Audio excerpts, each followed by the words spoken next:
The phantom pain of A-logging unfulfilled. You know, many A-logs across history, they've never come down with the kill. But it's only because they weren't persistent enough. And I'm proud to announce that I have my own first A-log. This guy, Milk Sports, who anyone who's in this Kino Casino thread might be familiar with, because he kind of has a history of spurging out in here. He's decided to, apropos of nothing, turn the Kino Casino thread into the Dog Zero thread, which is incredible. Like, I couldn't even ask for better advertising than from this guy. So I'm not even going to read the stuff of him complaining about me.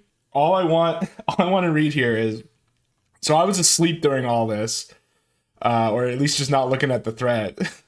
And ABG comes in here and starts trolling him, starts telling him that, like, he's on his side. And just for no reason, I don't know, like, just unprovoked, he gives us his entire paypig history and, like, his life story. So we're gonna do a little bit of a reading of it. And again, I'm not, like, looking into this guy. I'm not trying to, like, do anything. This is just what he's posting without my intervention at all in the thread. Hold on. Let's see if I can get the music the music mixing. I always get them wrong when I try to do my dramatic readings, and it's just completely incomprehensible. So let's see if I can get it right this time.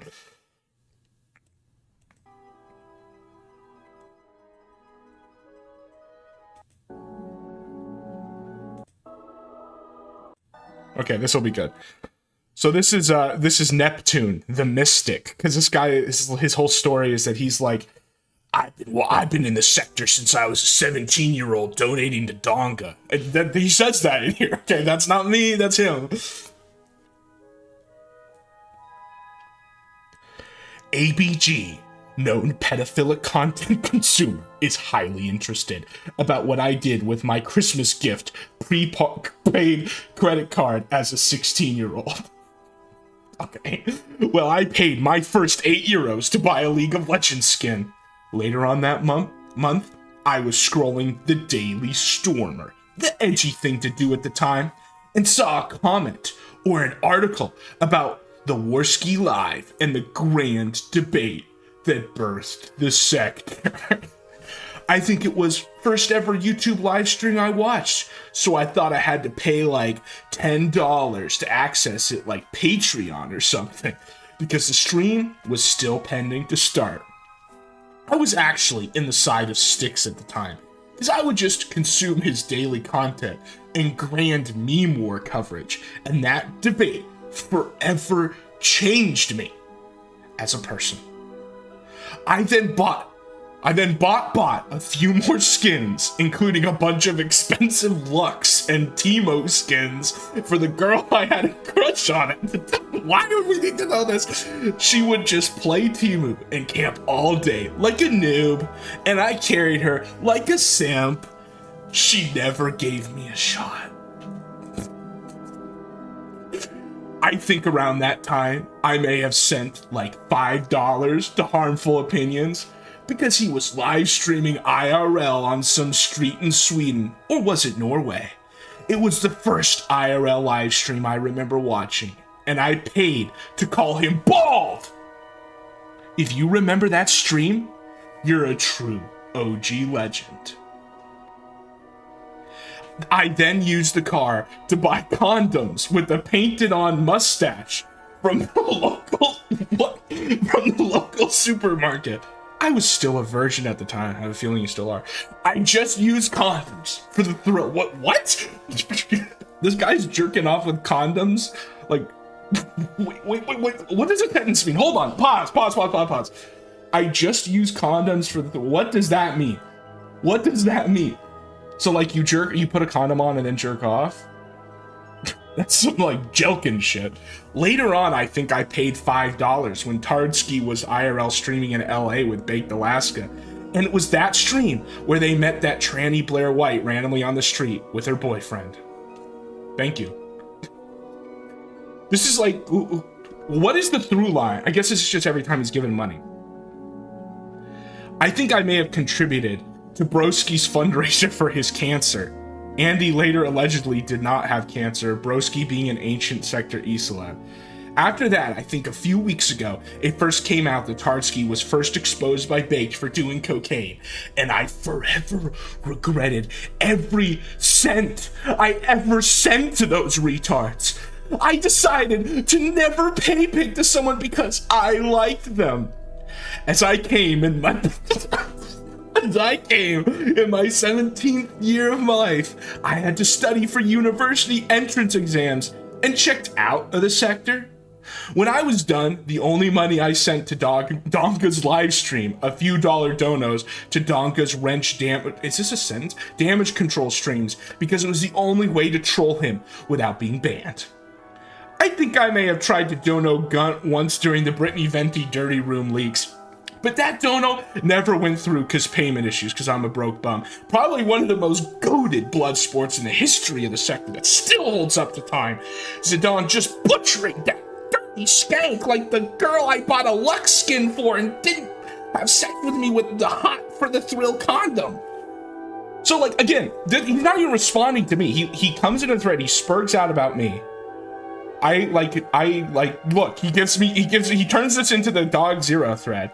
And then, apropos of nothing, decides to give us his entire, life history of sending money to E-celebs, and that he jerks off with a condom for the thrill of it. And then this guy, we don't need you. Yes, we do. Okay, I think we do. So ABG just keeps baiting him, basically.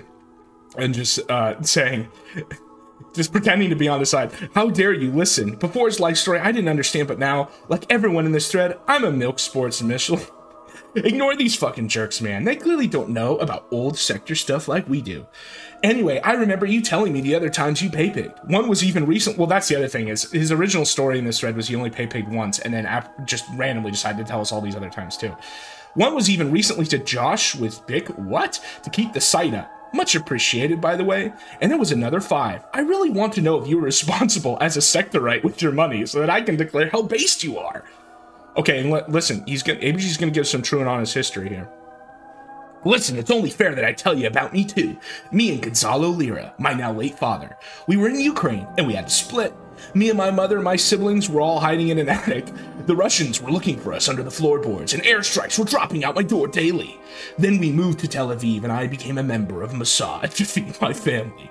First, they made me collect baby foreskins from Hamas, and after that, they teached us, this guy's fucking ESL, teached us how to make matzah balls. If you hear my latest voice recordings, actually, you can tell how well I adapted the accent while living in Israel. A ballistic missile flew over my house, but thankfully, it only hit Haifa. In this thread, it's not an exaggeration to say I'm your greatest ally, and you can trust me. Was I supposed to watch Wakanda? And he's, again, just falling for this every time. Was I... Oh, this is the part where he shits on... I guess he's trying to shit on this guy for watching football. I mean, I'll be real, football is, like, lame. And there's this whole argument that it's, like, it's a opiate of the masses, whatever, cool. But trying to tell us that you're the cool guy because this guy's too much of a normie is hilarious. He owns Josh. Well, I don't own any of Josh's silver. That's the thing. The oceans own my silver. Was I supposed to watch Wakanda and Marvel Cape shit? Amerimet, get real. I don't regret a second of it. I'm a much better person now, not wanting... So this guy is saying that, like, he was saved by the sector because it makes him not want Thomas Sowell as his neighbor. The one good thing about the sector, even though it's basically just locale slop, is that... Is it used to at one point have some sort of political and educational value? What? I mean, I actually kind of agree that the sector is more politically influential than Zero in sort of just like an indirect osmosis way, not because of like any intelligence. But this idea saying, this guy is saying that like, yeah, I was politically educated by the sector really tells you a lot. Okay, so look, he defended me, so we're friends now. I deleted the part of this post that was really caustic. Yes, I paid Kiwi Farms because I was live betting and blogging about the Bitcoin thread around New Year's. Like, why are we telling you any of this? Like, I just want more, I want to learn more about the Lux skins with his girlfriend. Like, what happened there? So here's him complaining about football. I think that one post is the big one. Let's see if there's anything else. PPP has had his stomach and intestines surgically shortened so he can survive, and he ate his way back to I don't think PPP ever had gastric, whatever, bypass surgery. He would have at least lost weight at one point, right? There's no saving him. He used eating as a coping mechanism for years. A guy like, sure. Oh, he makes a claim here that the only reason he's doing any of this is because he got kicked out of uni. That might be true, honestly. Yep, good times. We need more locals like him. Nowadays, we just have trannies and stalker children. Is he Patrick Tomlinson maxing? No wonder random Kiwi farmers like you and me are considered players on the sector.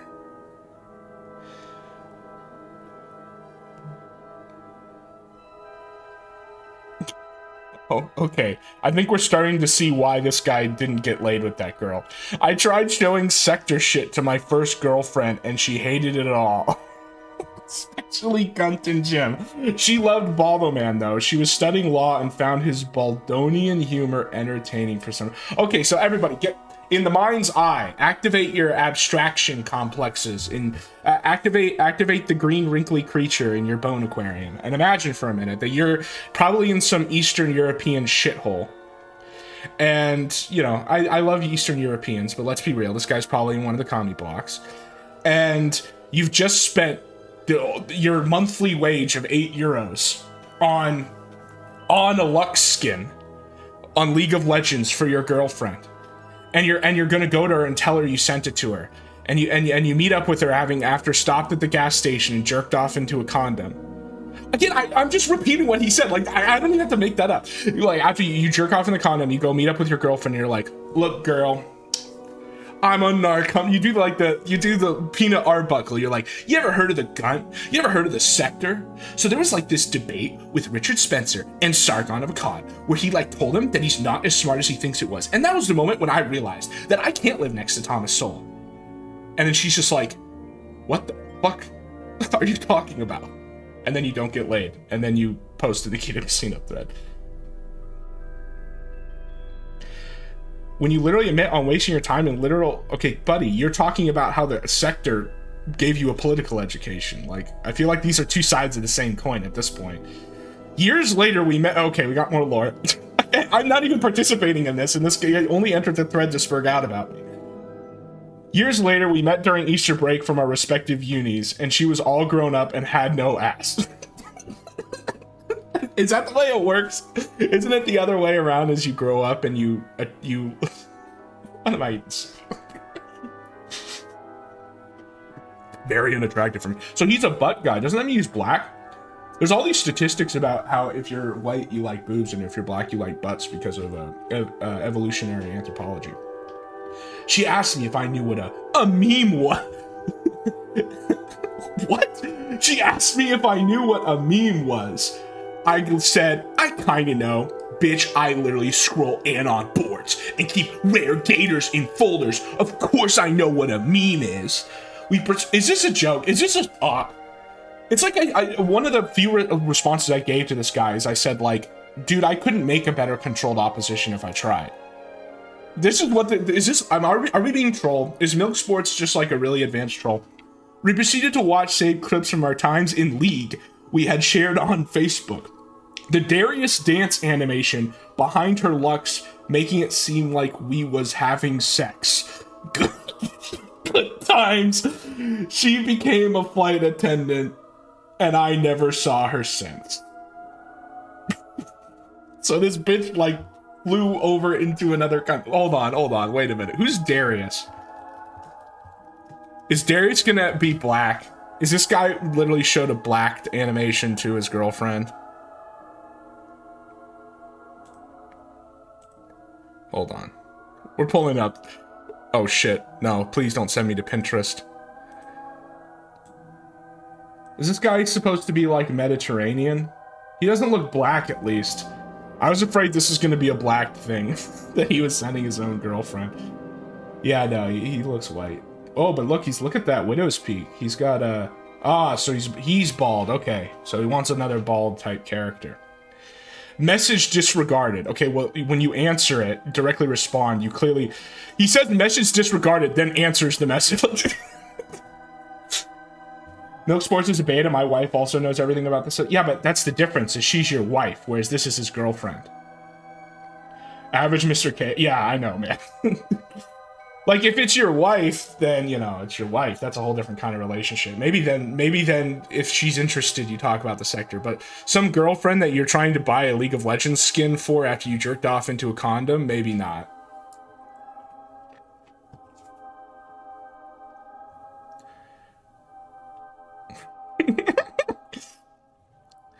No idea. She was literally trying to... Okay, so look at this funny thing. So this guy, again, for no reason, starts describing this girlfriend he had.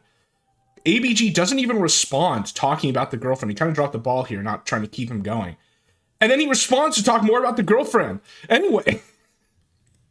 No idea. She was literally trying to verbally describe a normie FOTM meme she saw once, and I was just nodding along, not giving a fuck. We did scroll 9 gag. Like, look, he's responding to a message completely unrelated to talking more about this. We did scroll 9 gag with my first GF on uni, though. I thought this was your first GF. That's what you said in the first post. This guy's story is not adding up. We sat on the same desk on the computer lab classes, and because I finished the assigned work early for both of us, so you're a simp. This guy is just a straight up... I guess he did say he was a simp earlier, didn't he? Yeah, he's a Norwooded king. No, they're not even together. It was his first GF who he said didn't give him a shot. Like, she literally broke up with him on the spot. I would just sit there, and she subjected to wholesome Chungus Keanu Reeves memes on 9gag. Wait, so if this guy was 17 in 2019, that's what he said. Again, I'm not trying to dox anyone. This is just what he's telling us in the thread, okay?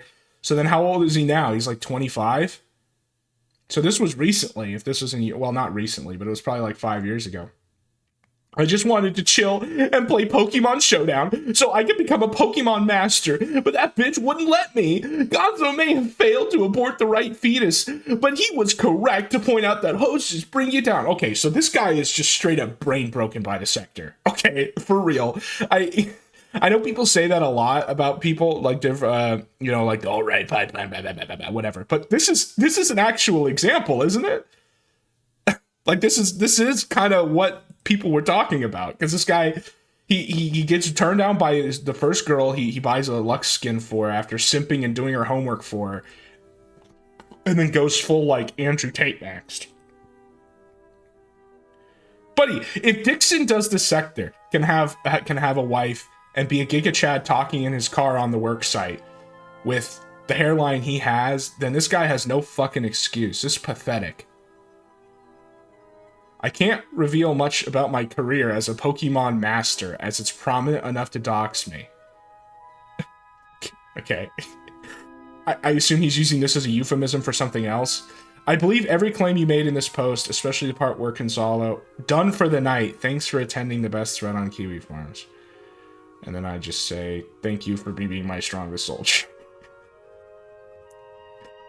And then he comes back and spurgs out at me. Yay, E-drama, little low-down sector try. I mean, it's hard not to talk about drama when you're making posts like these, dude. Oh, look, and then he stole KKK's avatar. I thought he hated you. Why is he taking this? And it's a great avatar. It's really funny. I understand why he likes it, but... And so he spurgs out again. Never paid Venti? Dude, you just gave us a history about how you've been paying money for 10 years to people.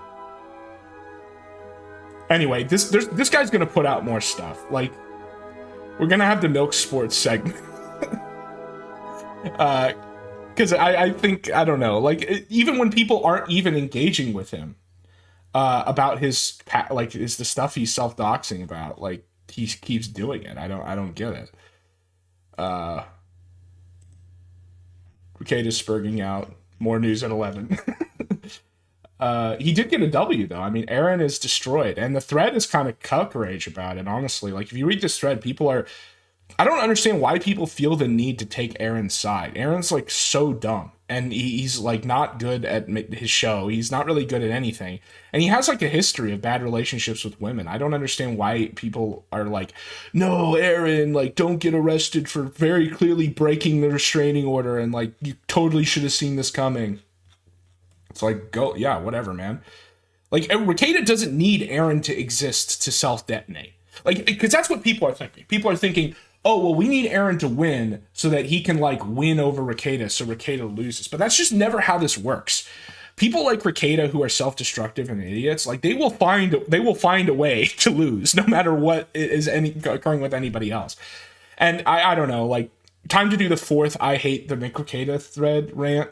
Again, the only thing that's happened in the last 2 days is just that his sentencing hearing got scheduled for Wednesday. Sean kind of like coped about it, what was happening. I don't know. He wasn't like wrong in anything he said. And Ricada like made fun of him. So that's like what, one post's worth of updates, and yet we're 30 pages. Now, part of that is because it hit 10,000 pages, but still. Whoa. What is this? Oh, this is Nick's stand-up. You might flag this. I would not post all of...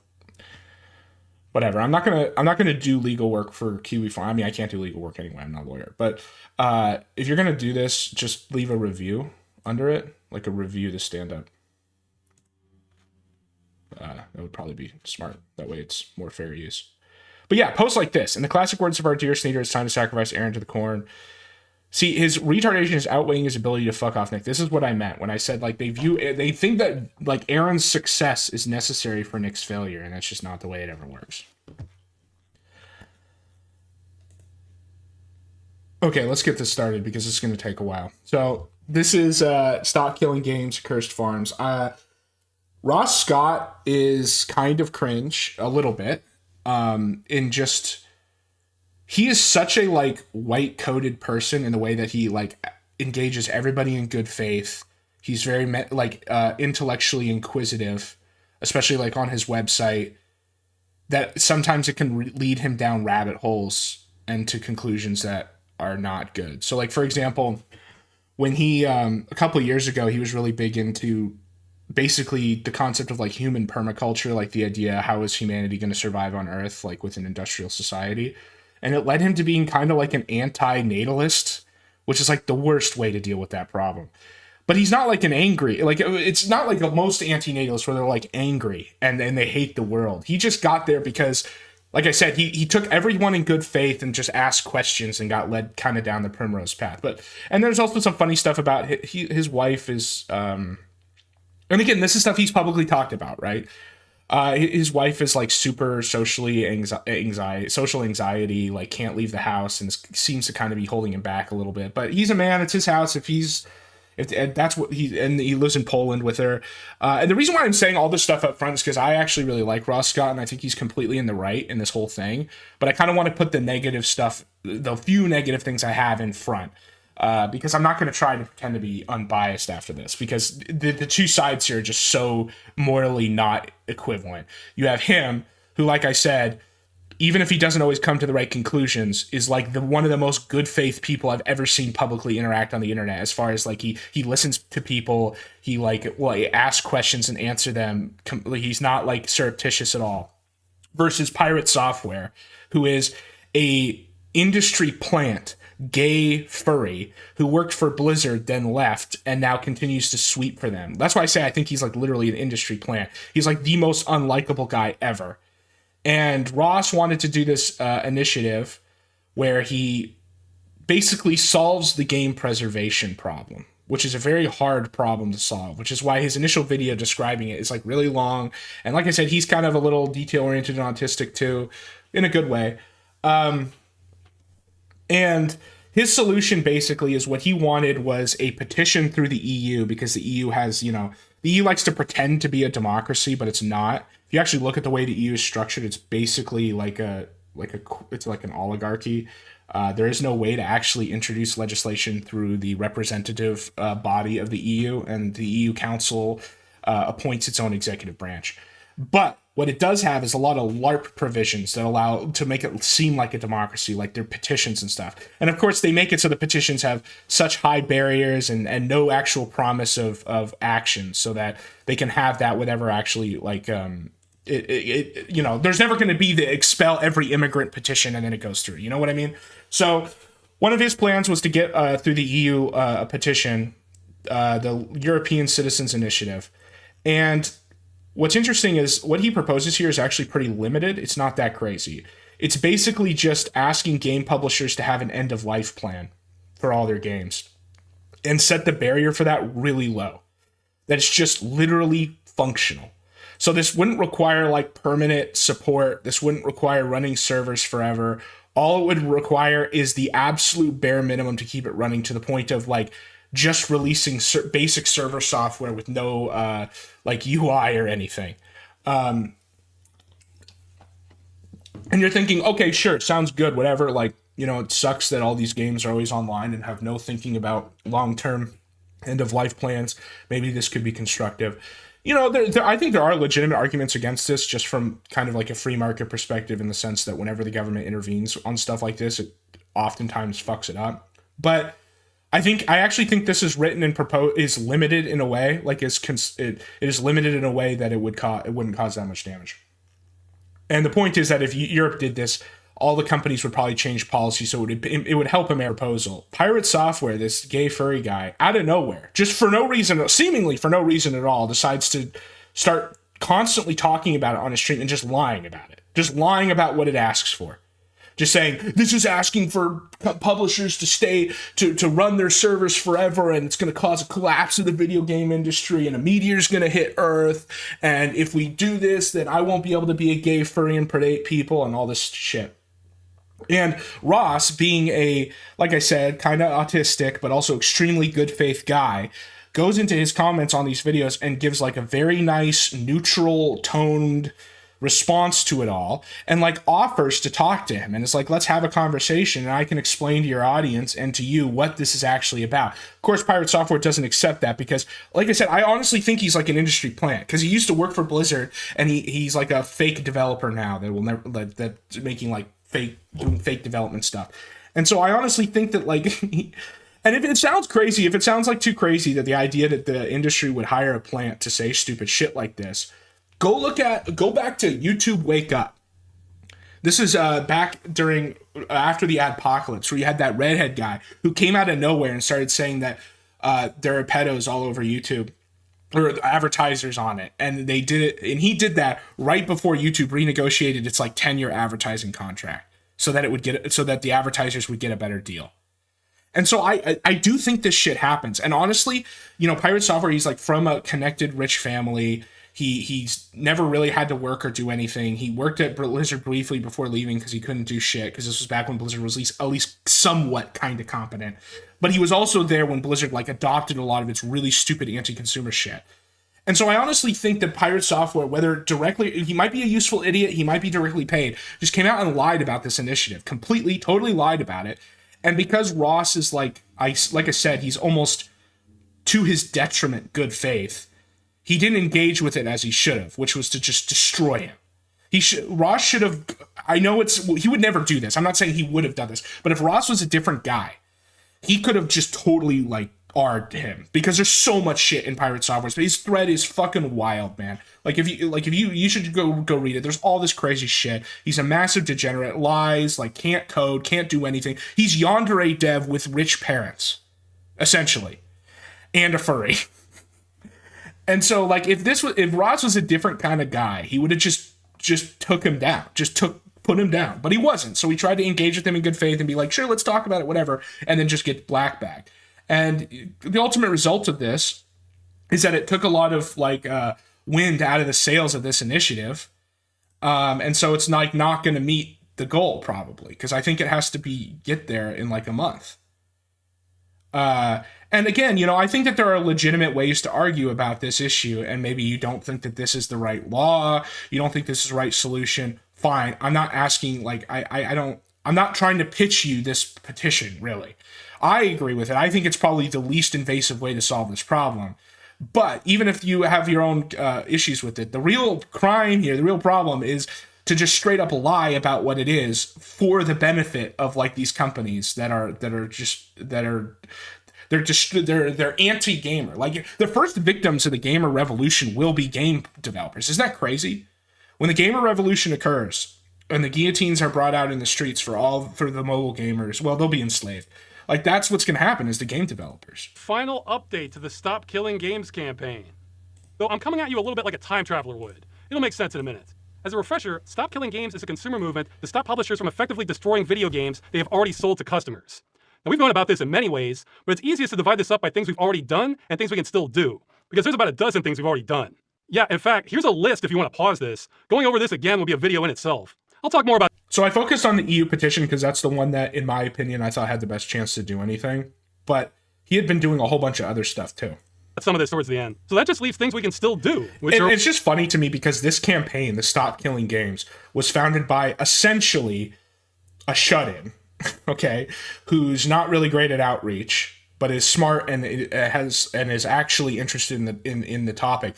And think about all the work that he did, all the outreach that he did in 2 years, and then compare that to something like fucking America First that still doesn't have a policy platform. Like, Nick Fuentes has been running America First for 6 years, and there's no page you can go to that's like a full campaign policy platform. And, of course, there's all the shit with AppPack where it happens and then it didn't happen and it was a scam. Meanwhile, this like autistic shut-in did all this shit in a year.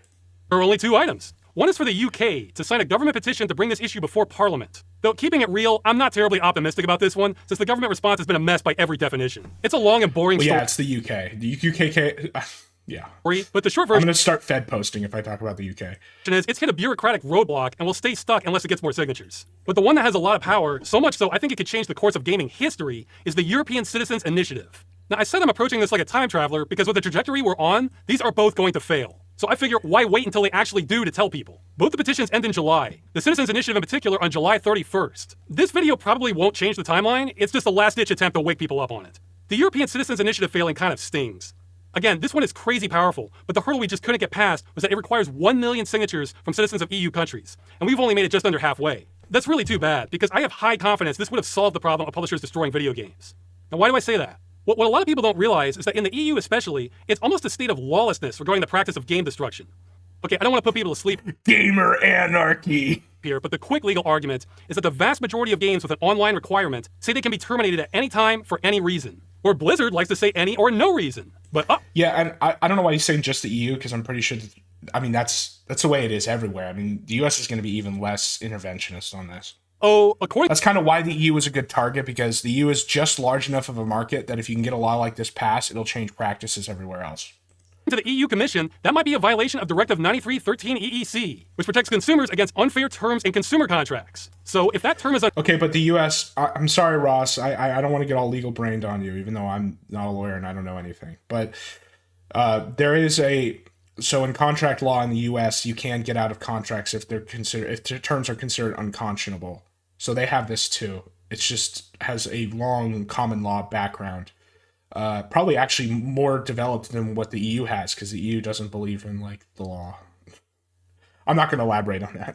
Unfair, that means that part of the contract is null and void. And if it's null and void, then what does the law say about how long your purchase lasts? Well, it doesn't. That's the whole mess. So if there are no legal guidelines, what are consumer expectations for how long video games last? Well, indefinitely. Even the average online multiplayer video games from the 90s can still work today if you didn't change the hardware or software. So the law wasn't written for this situation, the industry's terms might possibly be illegal, and traditional expectations are games last indefinitely. Now, of course, publishers can't support games indefinitely, but by not giving expiration dates or end-of-life plans, that might be the situation they put themselves in. I cannot emphasize enough what a mess this is. If you were an impartial judge just trying to interpret the law, you'd have a headache. I don't know what you would do. You'd probably tell the EU Commission they need to make a law on this because this is a glaring omission. Well, the reason why they don't want to put so here's the other thing, and he actually does, for as complicated as a topic as it is, he does attempt to explain it in one of his older videos, but the copyright status of video games is a fucking disaster mess. Because technically when you buy a video game, you're only buying a license to a video game. You're not actually buying the game, as crazy as that sounds. And what that actually means as far as ownership, like hard ownership, is really confusing even in the US, because you have some stuff that makes it sound like you don't own it, like how you can't then go resell the game. You can't copy it and resell it. But then you have other stuff that indicates you do own it, which is like the Betamax case that says that you're allowed to copy stuff. And there was a iteration on the Betamax case that also specifically said that if you find the source code within a video game that you own, you can have that. If you reverse engineer the video game, that's not illegal.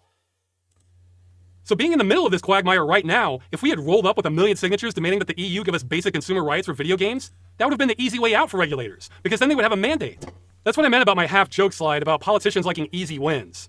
This situation is such a mess that trying to settle this under existing law is more work than creating laws under a consumer mandate. Yeah, and that's an argument that I think is actually also useful for a lot of things in the U.S. One of the biggest reasons why we have such political deadlock in the U.S. is because essentially legislators don't want to have to decide hot-button issues, so they write really ambiguous law or no law at all, and then they send it up to the Supreme Court and then let them fall on the sword. And it takes forever, and then nobody's happy. And so that's kind of the argument he's making here, is that this is a clarification that doesn't require, it's not very encumbering and would cut through all that. Copyright law should be abolished. I disagree. I think that, I'll say this, I don't blame people for thinking that. And the reason why is because our copyright law is so warped and so against the purpose of copyright that I really don't blame people for throwing their hands up and saying, fuck copyright.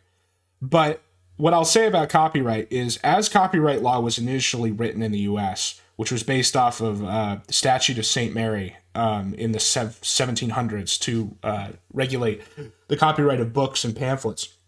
Our copyright law initially in the 1700s was based off of that. And, it's one of the few constitutional powers explicitly given to the federal government, an enumerated power.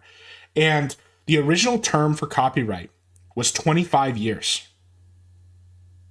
Think of how different everything would be if copyright was only 25 years. Most of the complaints that people have about copyright right now that make them hate it would go away. Star Wars would be public domain right now. At least the first movie, if not all. I mean, all of them. 25 years. All 3 movies would be in public domain right now. The problem is that because of lobbying, people who, it's like with housing. Like if you own a house, you don't want new houses built. If you own a lot of copyright, you don't want new copyright. You don't want to have to be forced to make new copyright.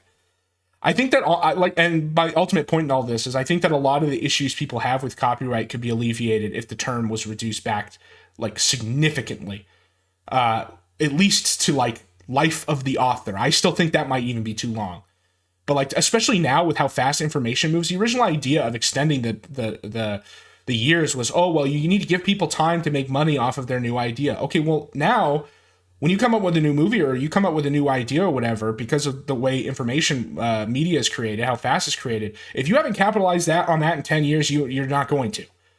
So I honestly would be fine if it went back to like 25 years. And I think a lot of people's issues with copyright would be alleviated if we did that. Thanks to the action we pushed at consumer protection agencies, doing nothing is no longer an option. Unfortunately, the last time we had any copyright law was the Sonny Bono Act, which was literally bought and paid for by Disney to extend the term of copyright to like frickin' the year 40K. From multiple countries. We've made sure of that. But none of that matters because the initiative is failing. Now, my original thought was that ironically, it's difficult to get gamers to care about games because a whole lot of people are cruising at maximum apathy these days. But I think it's more than that. For most of the past year, the initiative has bounced back and forth between being the third and second most popular. Well, it's because gamers are retarded. Like, unironically, gamers are stupid, and they're very, like, hierarchical in their capabilities. That's why after the gamer revolution, it's going to be a very regimented class structure. Initiative in the EU. The only ones that topped it were far more serious social issues.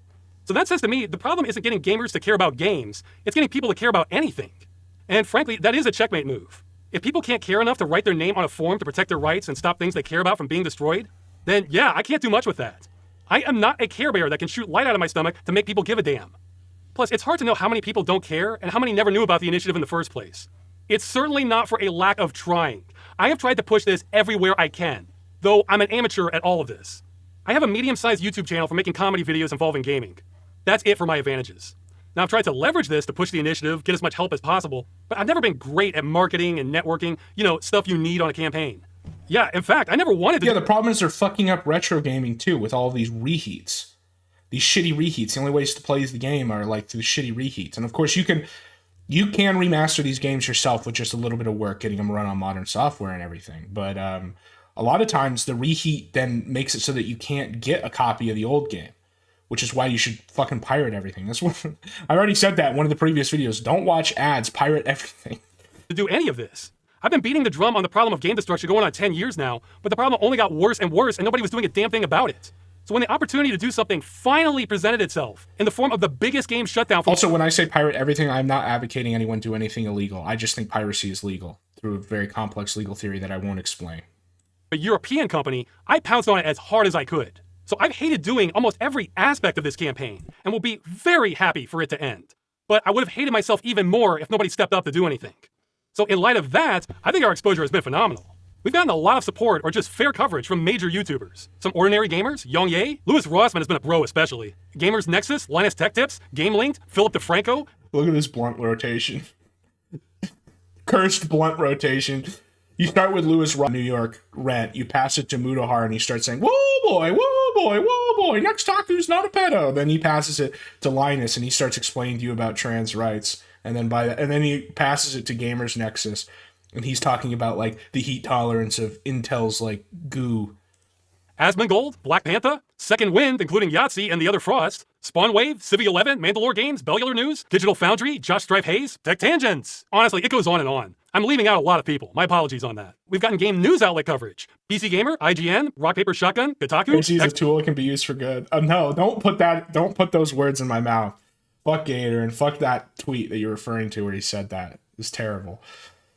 But Eurogamer, PC Games N, Destructoid, Game Rant, there's more. And regular news outlets, Metro, Euronews, Variety, Forbes, also many non-English outlets for France, Germany, Italy, Poland, Hungary. Well, that's the issue is because this is an EU petition, you really do need a ton of language support. And that's really hard. It's like in dumb Americans, we think everybody just has English as a second language. And obviously in Europe, a lot of people do speak English. But the thing is, when you're trying to get like 1 million people to sign something, you can't just rely on the English speakers. I mean, there's been places in Europe I've been to that are only like an hour or two outside of major cities where nobody speaks English.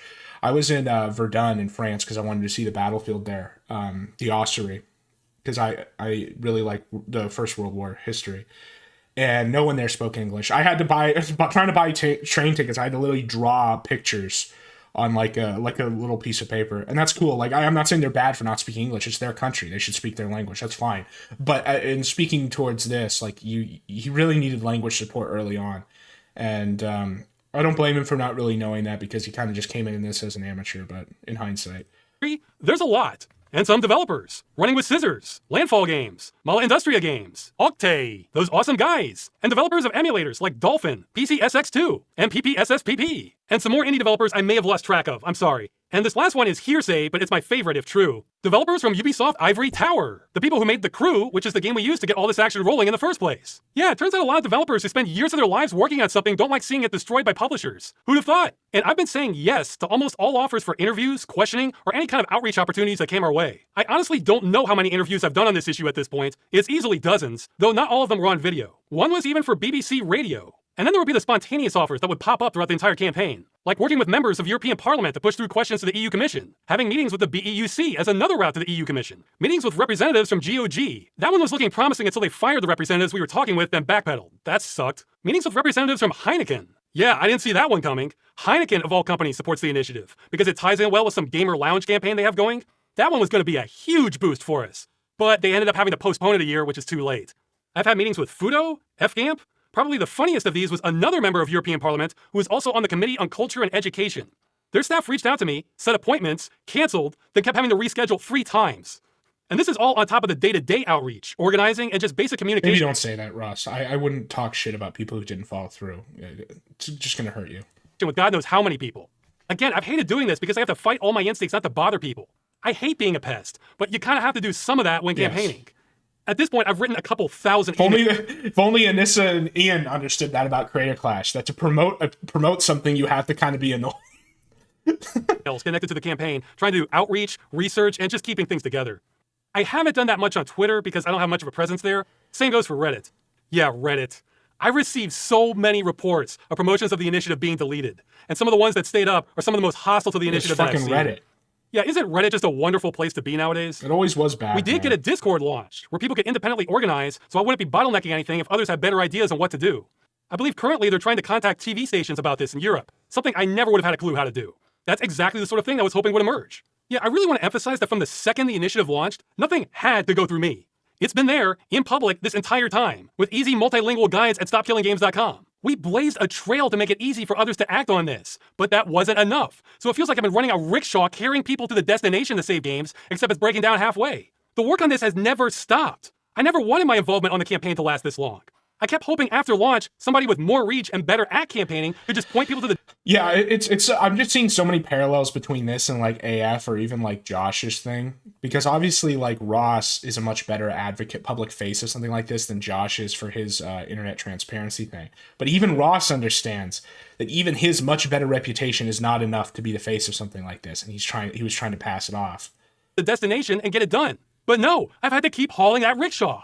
Not every week, but there have been many weeks on the campaign where I've been working 12 to 14 hours a day to keep things moving to get signatures. And the only way I was even able to do that was to burn some of my savings and put everything else on hold. I've been kind of stupid about this because it's our only shot. Again, this is an amateur effort. I don't know if it's your only shot. I mean, you could probably refile this in a few years. That means there's no staff and no salary. So if I need help with something and ask a volunteer... Honestly, I'm surprised no one told him this, but there are copyright advocacy, like, organizations. There are some legal foundations I'm familiar with, like Pacific Legal Foundation or even like Cato Institute, and that's not my endorsement. Some of the positions those guys take are very gay because they're libertarian, right? They're libertarian. But some of those like more libertarian ones like Pacific Legal Foundation and Cato honestly would probably be interested in this. Because they're like, okay, so like Pacific Legal Foundation especially really does not like property They don't like when the government takes your property because they're like libertarians or whatever. And he could have totally pitched it to them that way. I'm not like, this isn't a criticism. There's no way he could have known that. But that's kind of where I would have focused at the beginning of this. I would have focused on language outreach and moving forward now that the petition has basically failed. Trying to get legal lobbies involved. Because, you know, for good or bad, the Federalist Society in the United States has accomplished so much by just being like a very focused legal foundation. Like most of the President Trump's Supreme Court picks, whether you like them or not, were Federalist Society. So like just from their perspective, like it can be very successful. You can get a lot done. It's here to help with it and they disappear on me. Well, then they disappear on me and I need to do it myself. Or if I can't, then I need to hunt down someone else to help with it and hope they don't disappear on me. Meanwhile, my channel has been suffering, as my viewers can tell you. I'm stretched too thin. Now, I have been maybe fairly criticized for not running a fundraiser for this. There are reasons for that. No, that was the opposite. Because the minute you run a fundraiser, this is now going to be about the fundraiser, not about the petition. It was smart for you not to do that. The first is, until recently, I didn't know where we would spend it. People would say, buy ads. But the initiative could be considered political. And YouTube doesn't allow political ads in a lot of EU countries. And neither does Twitch. Good luck reaching gamers without YouTube or Twitch. So taking money with no plan, that's a grift. Yeah, and another reason is I'm based as fuck. Go off, Ross. You're completely right. Taking money without like an itemized plan is a grift. One of the worst people to manage that sort of thing. Financial paperwork is an Achilles heel of mine and seems to take me 10 times more effort than anything else. I mean, I can do accounting, budgeting, math. That's not a problem. No, I mean having knowledge of all the obscure forms you need to fill out, what all the tax laws that apply are, what all the specialized terminology is, and just all the hidden rules. Now you might say just hire an international tax accountant for multiple countries. Okay, there goes a third of our funding then. So what are we even doing? Yeah, that's true. That's where most of the money would go. I cannot emphasize how much I struggle with financial business crap like that. So the thought of me putting together a fundraiser for what might be considered But this is why you get a legal foundation involved, because it has all the lawyers and it has all the connections for all this. Again, I'm not trying to criticize him. It's just I wish someone had told him this, because that would have been the way to go. It still is the way to go. You could still do that. Fund that needs to adhere to laws in multiple countries, and if I make a mistake, that could be considered a crime? Oh, no. That's like asking somebody with severe dyslexia to write a book report on war and peace. I am the wrong person for that job. But I've still been trying, to the best of my ability anyway. I didn't discover this until late in the process, that even though general ads were out, sponsored messages were still an option. Reminded there's no Ricada body. Yeah, no refunds, exactly. It's what's funny about that is he did post proof that the money is still sitting in an account somewhere. I won't say recently. I think it was like a month or so ago. But there's going to be a whole arc about that money, man. Like, I think you're right, if that's what you're implying. There's going to be a whole fucking arc about that money. I keep meaning to... I haven't talked about it on stream, but I was doing some research. I mentioned this in the beginning of the Medicare stream, and then I never talked about it. I've been looking into the Internet Preservation Society because I was wondering exactly how Josh organized all this. And it's obvious to me now because it's right on the website, but I don't know if people know that it's not a 501c3 charity. Because that's kind of what I was waiting for. I was like, I'm going to wait to talk about this until they do a reportable action. Because 501c3 are under very strict rules about reporting like everything they do, whenever they get money, whenever they spend money, etc. So I was kind of waiting for that to happen, and then I was going to look at the paperwork. But they're not a 501c3 charity. They're a 501c4, which is like a different thing, and is not. It means basically donations can't be written off your taxes. There's no tax benefit to donating to them. It also means that they're allowed to give money to politicians, and they're allowed to endorse political candidates, whereas 501c3 cannot. 501c3 have to be issue focused. They can't be political, like they can't endorse candidates or not. Now it's possible it's a 501c4 now because it's a lot easier, obviously, to be that than to be a C3, and so he's waiting to turn it into that. But I don't know. I might do a little more research into that because I do wonder what the story behind there is. Countries. And some mysterious benefactors emerged offering to pay them directly. But that means I needed to find all these channels and broker all these deals. So as a last-ditch effort, I've been looking through hundreds of targeted non-English gaming channels trying to find good candidates for this. Then work with bilingual liaisons for each language, then try to put together a contract and figure out what a good offer is for the amount of views we expect. I am so out of my depth on this, but I'm still trying. At this point, I've browsed through more clickbait AI-generated thumbnails than I have the entire rest of my life. I honestly can't decide which part of the campaign I've hated the most. Acting as an advertising broker, not knowing our budget or what's a good offer, or trying to research laws governing this practice that don't exist, except I didn't know that at the time. So how are these sponsored ads going? Are they going to get us the signatures? As of recording this, I don't know. It's a Hail Mary pass as it is. I'm just going to assume it won't, and I'm completely spent on ideas on how to get more signals. Yeah, I would not have paid for ads in the last month like this. If I was him, I'd go back to the drawing board. I'd get some legal societies involved to get some pressure, to do some pressure that way. Because what the legal societies will do, let me explain why I'm suggesting this. So there's two things the legal societies will do. Number one is they'll connect you into the legal world, which is very hard to break into without networking. And people who are interested in this cause, and even people like overseas, number one. Number two, the reason is because basically what legal societies do, or legal foundations do, is they pick an issue that they like, and they pick a goal. Here's an example. I'll just tell you exactly how it works. So, Bruin v. Heller was a case in 2010, I think, brought by the Cato Institute, Clark Neely. And it is the case that finally established explicitly that the Second Amendment gives you an individual right to own a gun.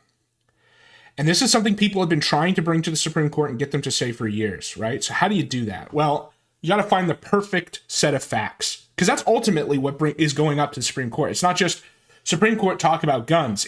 There's an actual on-the-ground case, a person whose rights have been violated, and then you bring it up through the system until it gets to the Supreme Court. And to do that, you got to get the perfect plaintiff with the perfect set of facts, so that it's it's sympathetic. It's also covers the issue you want and everything. And what these legal foundations will do is they'll go out and just comb through bazillions of different cases and just instances, just fact patterns to find the perfect one. And that's what you would do for something like this, is you'd find the perfect plaintiff who had their game taken because they couldn't access it. And it's a really specific set of facts, so it's really sympathetic, and when it goes to the Supreme Court, it'll get decided very definitively. They won't be able to punt it, because that's the other thing. The reason why you want the perfect fact pattern is because if there's a way for the Supreme Court to get out of ruling on it by addressing something that doesn't deal with the sexy issue like gun control or whatever, they'll do that. So for Bruin v. Heller, it was literally a guy, I think it's this case, don't quote me on this, I'm not a professional, I don't know anything, but he was trying to take it, he was in New York and he was trying to take his gun to the gun range. And in New York, there was a law that said he couldn't even have it in his car to take to the gun range. And so then eventually what they were able to whittle that down into, going up to the Supreme Court, is just the question to the Supreme Court, is even the personal ownership of the firearm, does he even have a right to that at all? And they said yes, which means that you have to actually let him be able to carry it around in his own car, especially if he's going to a shooting range or whatever. And so that's what Ross should, if he was to go to a legal foundation, what the service they would really provide is finding the perfect plaintiff and finding the perfect fact pattern to whittle an issue down to the Supreme Court that'll just ask them very simply, is there any contract issue with video game companies taking away a indefinite service license that people have paid for? Signatures. I did everything I possibly could to make this campaign work. It wasn't enough. Or rather, I did everything that made sense to me. I did receive a lot of suggestions of things I do not think would have worked. A bunch of people told me to make short form videos on this. I tried that. They got a fraction of my usual views. I've been told make more videos on my channel saying the same thing. But lots of views on my channel doesn't help if it's all the same audience. True. Because people can only sign once. We have to reach new audiences. I've been told become a full-time streamer. I might consider it if I thought it would work, but I don't. I've been told I should have made a bigger deal about countries crossing minimum thresholds. Well, I didn't want to celebrate that because that's an arbitrary number. They're the minimums. Also, I don't think you should be a streamer, Ross. I think you would have, Ross. He's too autistic. He would have got one guide and trolled. All that really matters is that 1 million number, and we're a long ways away. Now, another suggestion has been to make a plea to big gamers, like PewDiePie, Jacksepticeye, Moist Critical, Markiplier, anyone like that. Well, yeah, I think that might be a great idea. Our biggest obstacle in the campaign has always been getting enough exposure, and they have exposure. I think any one of them could end this with one video and change gaming history. Problem is, I have no idea how to reach any of them. Plus, I can understand if they might shy away from this. First, they're probably busy people. But second, they may not want the kind of heat that comes with changing gaming history, even if it's for the better. Well, there wouldn't have been heat, and this is getting into the pirate software shit. There was no heat around this. This was not controversial, really, until pirate software just lied about it. Third, if they back this, then 1 million people might mob them to back something else, and then there's no end to it. Yeah, so I actually can understand some people wanting to sit this out. I mean, yeah, it really sucks that we can't get enough attention on this badly needed change in the games industry, but I'm not shocked either.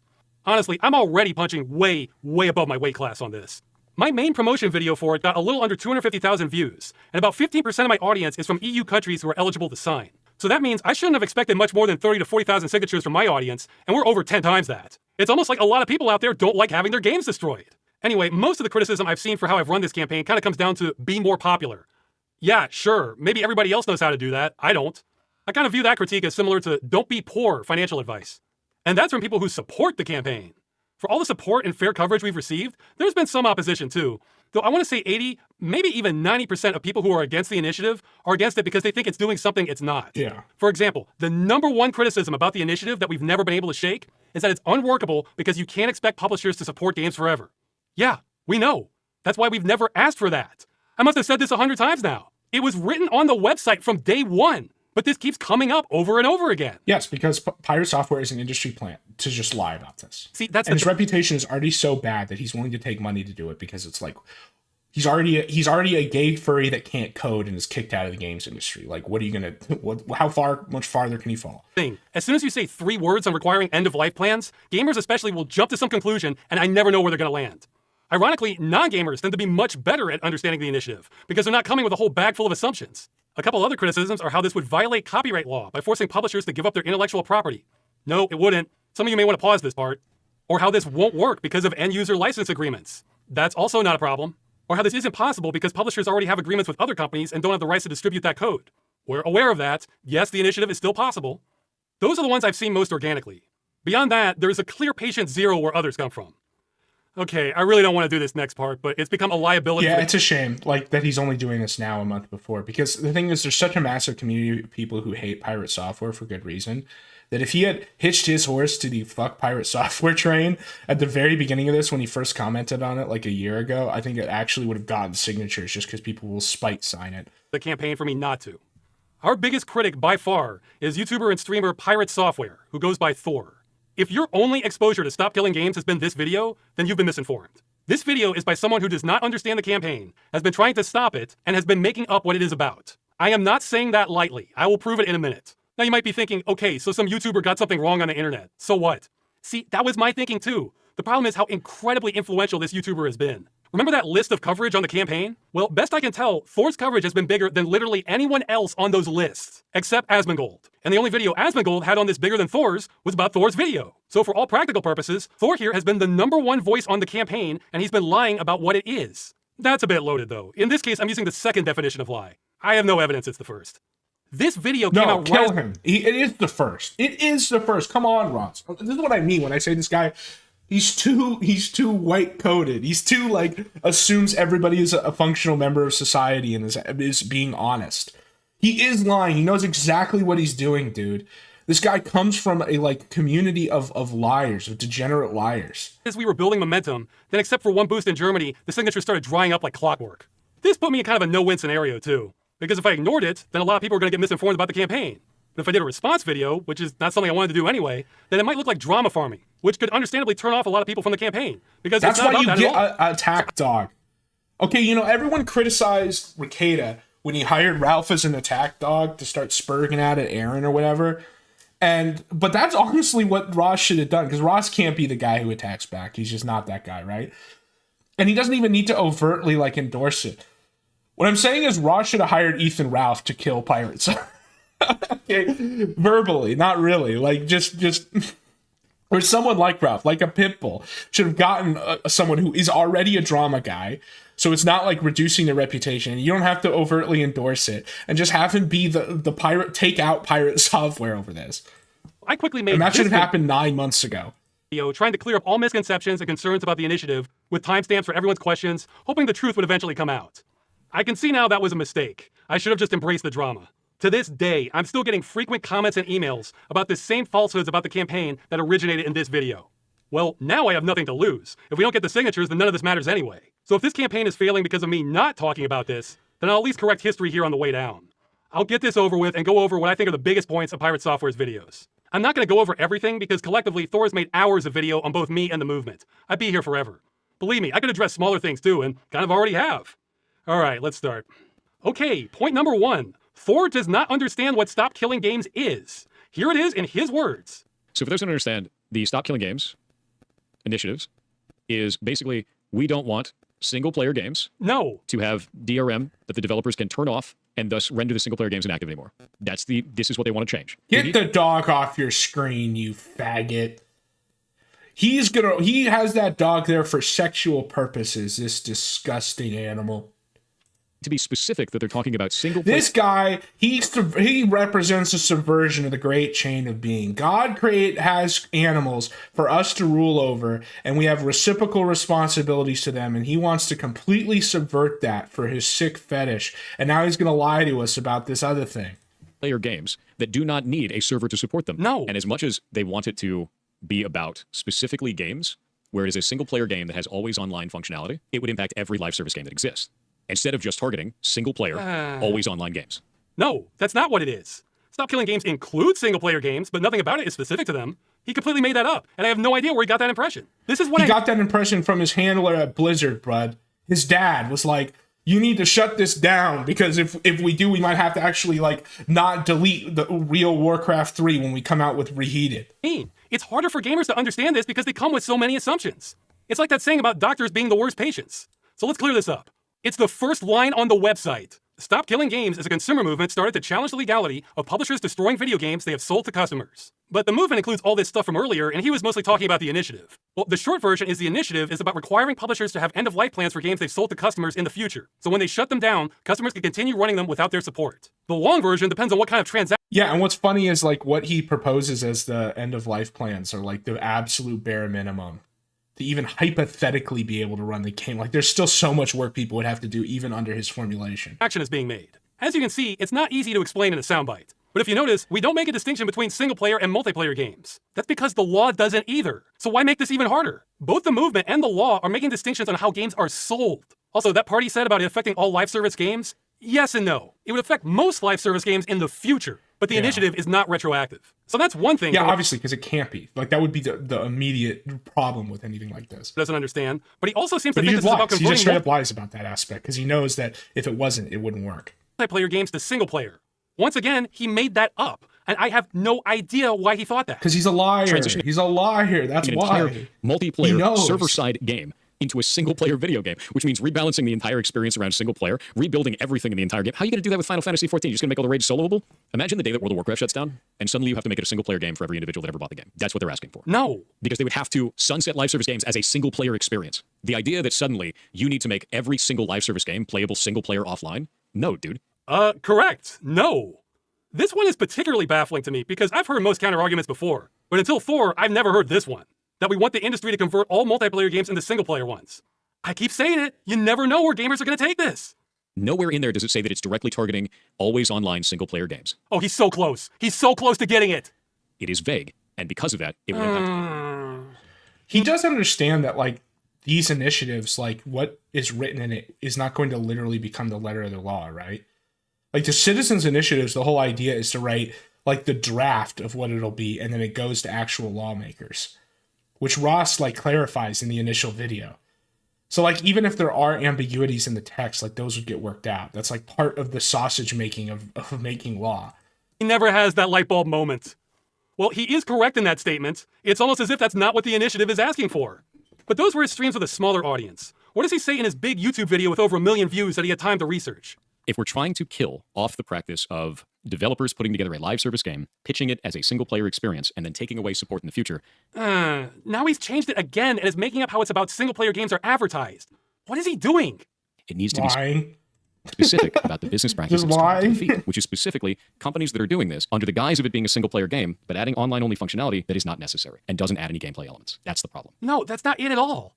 And there are some people that will say, well, just make it all single player. Like well, you? I'll explain that doesn't make any sense in the first place. If you're making it all single player, you have to carve off all of that, and it's developer time and money. These are two different ideologies, and that's okay to have. They're not ideologies, it's fucking video games, buddy. We're not asking for the proletariat. Like, I joke around about the gamer revolution, but this guy's, like, taking it seriously. Two different ideologies. I just won't agree with it. But those aren't the ideologies. Nothing in the initiative is asking to convert games to single player. Nowhere in there does it say that it's directly targeting always online single player games. Yeah, so why does he keep bringing it up? This is a total red herring. If we don't like the idea of live service games as a whole, I get it. Don't play live service games then. Don't agree to those terms. No, he's getting a new thing wrong now. We're not against Because he's lying. He's just, again, he knows exactly what he's saying. He's He's purposefully misconstruing this in like strategically the worst way possible because he's a Blizzard plant. His dad worked for Blizzard. He worked for Blizzard. His career is EOL'd because he's a gay furry with a bazillion drama and like is retarded. And so he's very willing to like he has no reputation to lose. Them existing or against them being destroyed with no recourse for the customer. Just use logic. If we didn't like them in the first place, why would we care if they're being destroyed? He says he gets it, but he doesn't. Let's talk about the actual bad business practices. In the case that a studio is making a live service game and they sell it to you as a product, they say that you are purchasing the game or you are buying the game, when in reality you're actually purchasing or buying a license to that game. I think that we should be fighting about that. The initiative is not trying to... Yeah, well, the problem is that like the courts always punt on the license question because as I explained earlier when I went over like the legal history of it, essentially we're in like a strategic ambiguity situation with licenses on games where there's certain things that it's been established you do have the right to do that would indicate that they're not just licenses, but you want to keep them licenses because if they're not and you're explicitly say that they're more than licenses, then you have a whole copyright problem. Let out specifically. It's trying to say that all games need to stay. But again, even if he's right about that, and we should be fighting about the license question, that's why I suggested to Ross that he should get like a legal foundation involved, because that's something where they could craft a fact pattern and put it up to the courts. A functional, playable state. Yes! Which is not calling out the language that is being used to manipulate the player. Call that out specifically. Okay, I don't know if he's doing this intentionally. I'll be charitable and assume he's not. But this is some serious obfuscation. He's complaining that the initiative isn't focused on another topic he made up. I mean, what is that logic? Hey, the initiative doesn't address how Capcom changed the look of Dante in the Devil May Cry reboot either. That may as well be what he's saying there. I am not aware of a game on the planet with a license agreement that says you are not buying a license.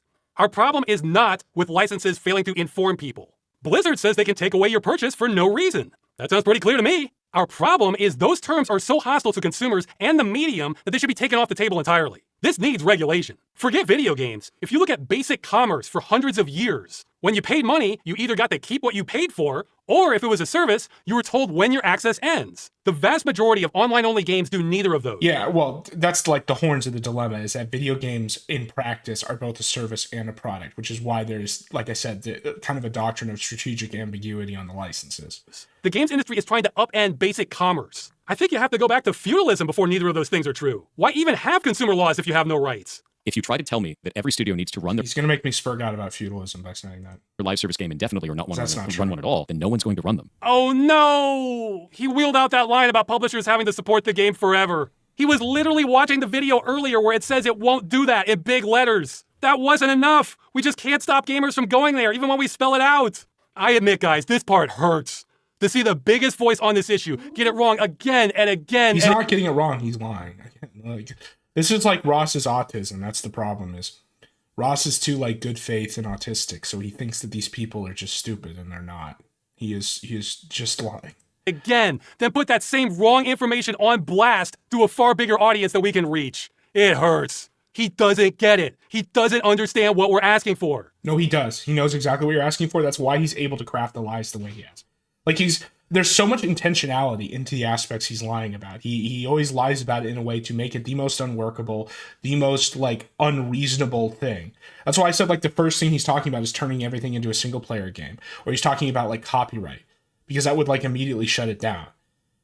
These are not confused responses to it. It's just lying about it in a very intentional way. And that's, again, this is the problem, like having Ross be the face of something like this. And he, to be fair, he did say he wanted to kind of hand it off. But when you deal with this aspect of it, the like PR stuff and bad actors, it got too easily derailed by one industry plant. Now, to be fair, it sounded like he was getting a little closer in this video. Yeah, despite being called two, it's at least the fourth video he did on this. You want that to stay in a functional playable state. That means the devs have to release either server binaries or somehow carve off the game to be a single-player experience now. That's better, but he's still talking about converting the single player right to the end. He never completely got it. So Pirate Software did not understand the initiative. Maybe still doesn't. That means the majority of his critique is about things it would not do, like kill all MMOs. If that passes, enjoy never playing an MMO again for the rest of your life. And taking away from every other person that plays MMOs. Yeah, and that's such a Blizzard line right there. Like, that's so obviously like a corporate line. Really wouldn't. And I've explained why in that video, but the short version is companies would have to stop liking money for that to happen. Lots of money. But his number one criticism is that he thinks the initiative is vague. Incredibly vague. Too vague. Very vague and vague. It's vague. Yeah, and like I said, the reason why that doesn't matter is because because it's just a citizens initiative, it would eventually go through lawmakers who are going to do the sausage work of actually writing the law. That's like a on beyond zebra problem, not a petition problem. Vague. That is vague. Too vague. Vaguely vague. Incredibly vague. Vaguely worded. Vague. Vague. Vague. This is vague. This goes on. Well, from Thor's perspective, his logic is pretty sound for this part. But the thing about logic is it's only as good as your assumed truths. And he said multiple times now that he thinks the initiative is only about single-player games. So since he's expecting the thing he made up, but that's not what the initiative is asking for, he thinks it's vague. Because for him, it is. Nowhere in there does it say that it's directly targeting always online single-player games. It is vague. Yeah, in fact, if we look at that long definition again, let's add a subsection just for... Yeah, well, Warcorpse is based. He's based, dude. 4. Single-player games Warcorpse is going to be in the top tier aristocracy after the Game Revolution, man.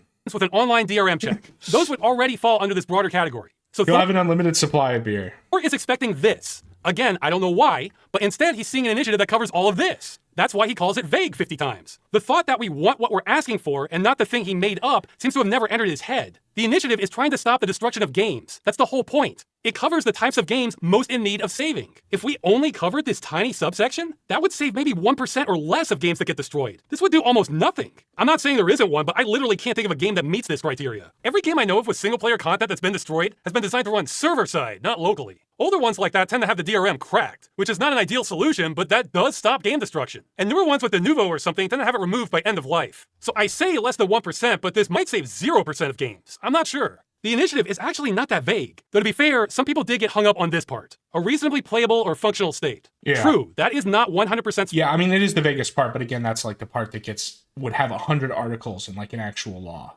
That's like how it works. Specific. There are reasons for that. You know how in law, police can stop a suspect with reasonable suspicion? Or a jury finds someone guilty This is beyond not how I would argue about this food. a reasonable doubt?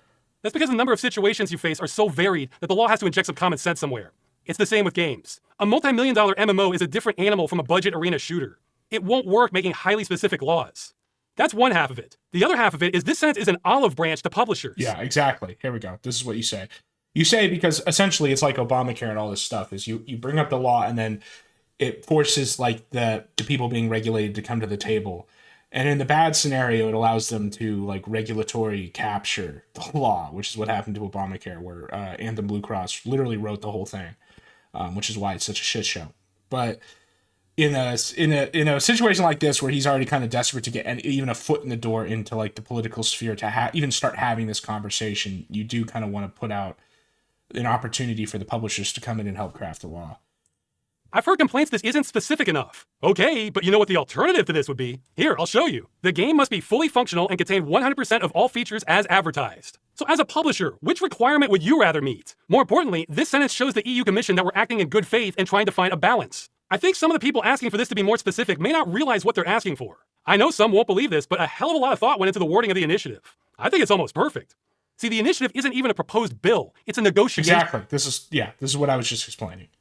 Our side says we want games to be functional when publishers and support, so they need end-of-life plans. The industry's position is going to be against whatever we write. People seem to think that like if the petition succeeds, its exact words will just enter law. That's not the way it works. And claim they need no regulation whatsoever. Then the EU Commission gets to decide who is more in the right here. The Citizens Initiative is the opening offer in these negotiations. Trust me, the industry worth hundreds of billions of dollars will make its position known to the EU. We don't have to make their case for them. So for this negotiation, simple is good. That's why we're straight and to the point for what we want. Then the industry will argue against that. Then the EU Commission might look for compromises. You don't start a negotiation with a bunch of compromises because then it'll get so watered down you won't save anything. Oh, and that long definition list are actually logical extensions of the simpler language used in the initiative. It's actually kind of slick. Plus, there's a character limit on these things. The EU Commission doesn't want you trying to cover 50 edge cases at this phase. All right. Well, they don't want you to write the actual bill as the petition. Pirate Software did not understand the initiative. But point two, he also did not make it easy for the truth to get out. Because he's a liar. I had never heard of him prior to all this, but during the campaign, I had dozens of people contacting me, telling me how wise and reasonable he is, how he's really pro-consumer. Who the fuck? Everybody hates this guy. This guy's like a degenerate gay furry that's been in dramas with random, like, Roblox type, like, creepy shit for 10 years. Who is on this guy's side? Like, that's why I said, like, if anything, he should have addressed this earlier, just so that you could get the hates pirate software vote on your petition, even if they don't otherwise care about it. It represents developers. I should really talk to him. Great, let's do it. So this Who was is this mythical pirate software fan? first encounter of him. Oh shit, no, this is actually really dumb. It's used car salesman garbage. This is shit. It's shit. Not only do I not want to back this, I'm going to actively tell people not to. That is awful. That is a horrible goddamn direction. That's awful, dude. No, eat my entire ass. The level of stupid that I just had to receive was like sitting on Twitter for 12 hours. This shit sucks. That's a really stupid ass move. That's an incredibly stupid ass move. I think this is ass.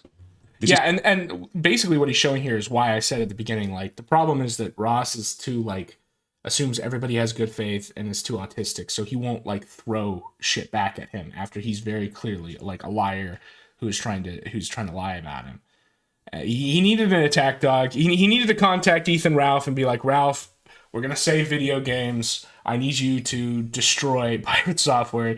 I need you to do the Pirate Software segment on every show. This is complete garbage. All of this can eat shit then. I dropped the mask entirely. I have no qualms about that. They can eat my entire ass. The whole thing. That sounds stupid as shit. This guy, he can't talk about anything without making it about his fetish. Oh, yeah. I can see why people like him. It's like listening to Mr. Rogers.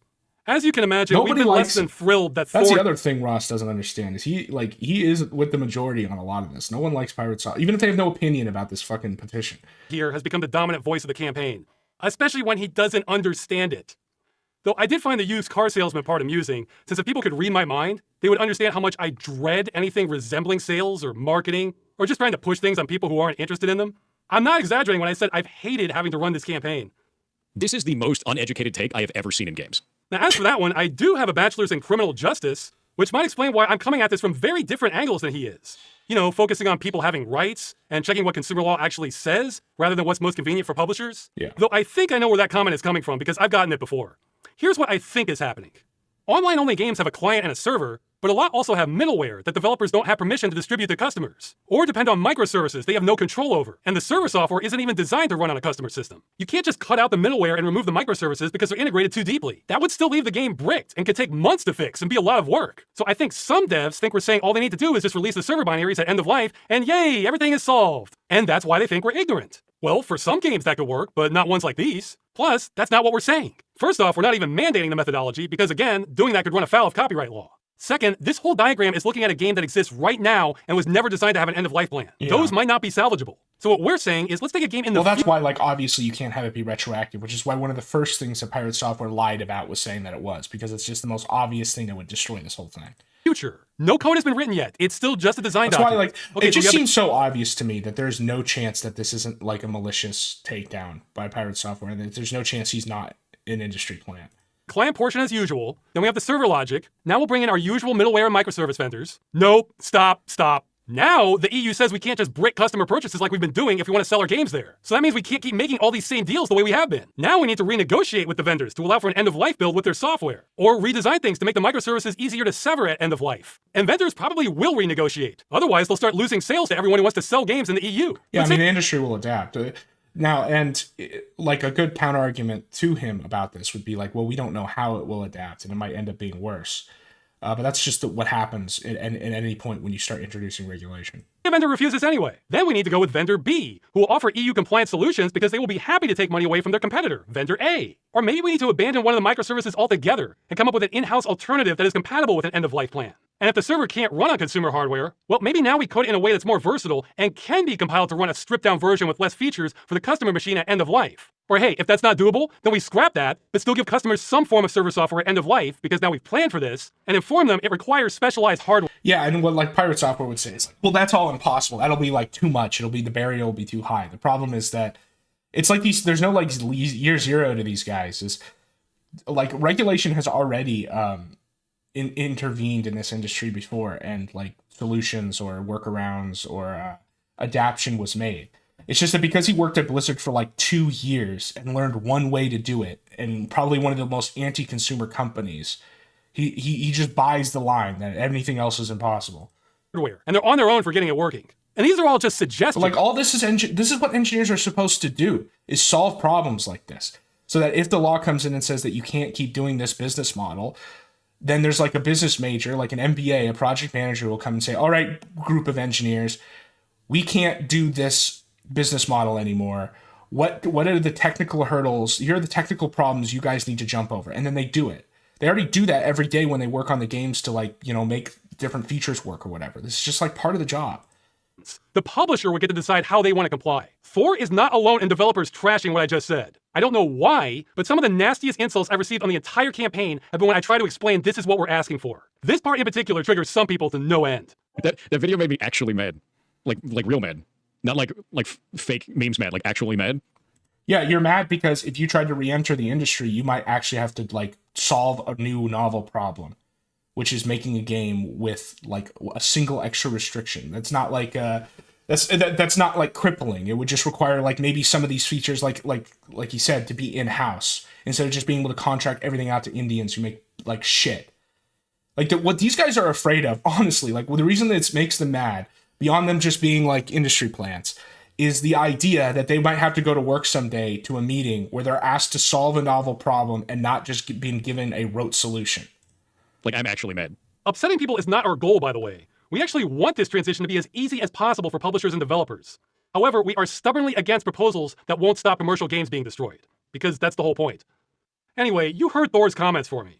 In light of that, I think I've been pretty diplomatic. I am just trying to get this initiative passed. If that means I have to get insulted all along the way, okay. So with that in mind, I reached out to him, not expecting to change his mind, but to at least clarify things since he got so much wrong.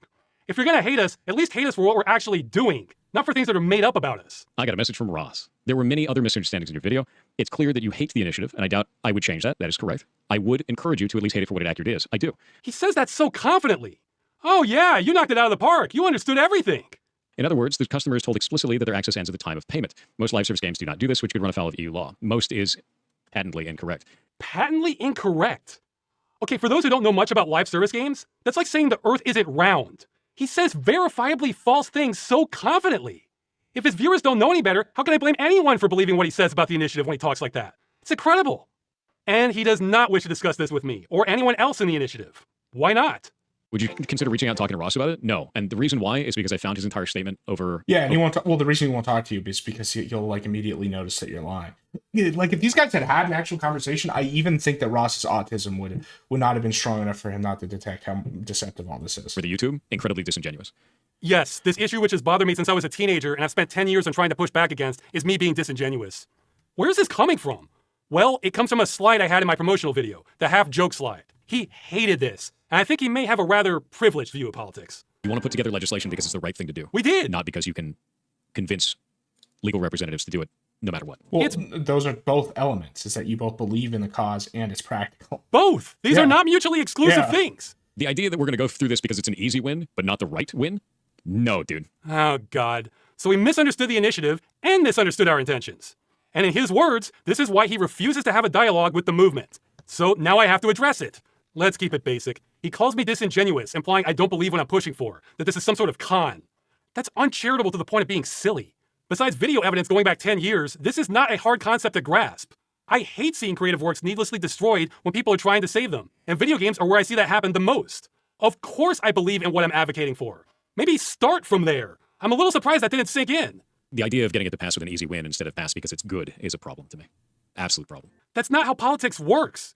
Do you think things pass because they're good ideas? Tell that to people who still have lead in their water. A lot of gamers are jaded with good cause. The industry has been shaking them down every which way. The perception that it's hopeless to protect our rights against billion-dollar conglomerates is often correct. If I told people this would pass just because it's a good idea, I wouldn't believe me. This slide is a half joke, but it's also some totally cynical reasons that are often true to let people know we have a chance and this isn't utterly hopeless. Do you think I or most people in the movement give a damn why politicians might pass something good? What we care about is that they pass something good. We don't need them to be true believers, we need them to pass good law. This is as soft as it possibly gets in politics. I think most politicians would find this slide funny. It sounds like he's offended I have a low opinion of the political process. Well, I'm the one in the trenches here. I'm not sure if he's upset. Anyone who engages in the political process seriously ends up with a low opinion of it because you have to like consider practical considerations like he is. At me or just upset at this is what he meant by saying he has like a privileged view of politics. He's right. Reality. Yeah, I am too. Anyway, he went on to delete my reply to him. Thankfully, someone backed it up, and I figured, okay, he hates this. It was thrust upon him by his viewers. I'll just leave him be. Well, that was a mistake on my part, because then he went on to make more videos about me and the movement, now reaching over 1 million views, still broadcasting the wrong information on us. I guess I'm being petty here, but this is alien thinking to me.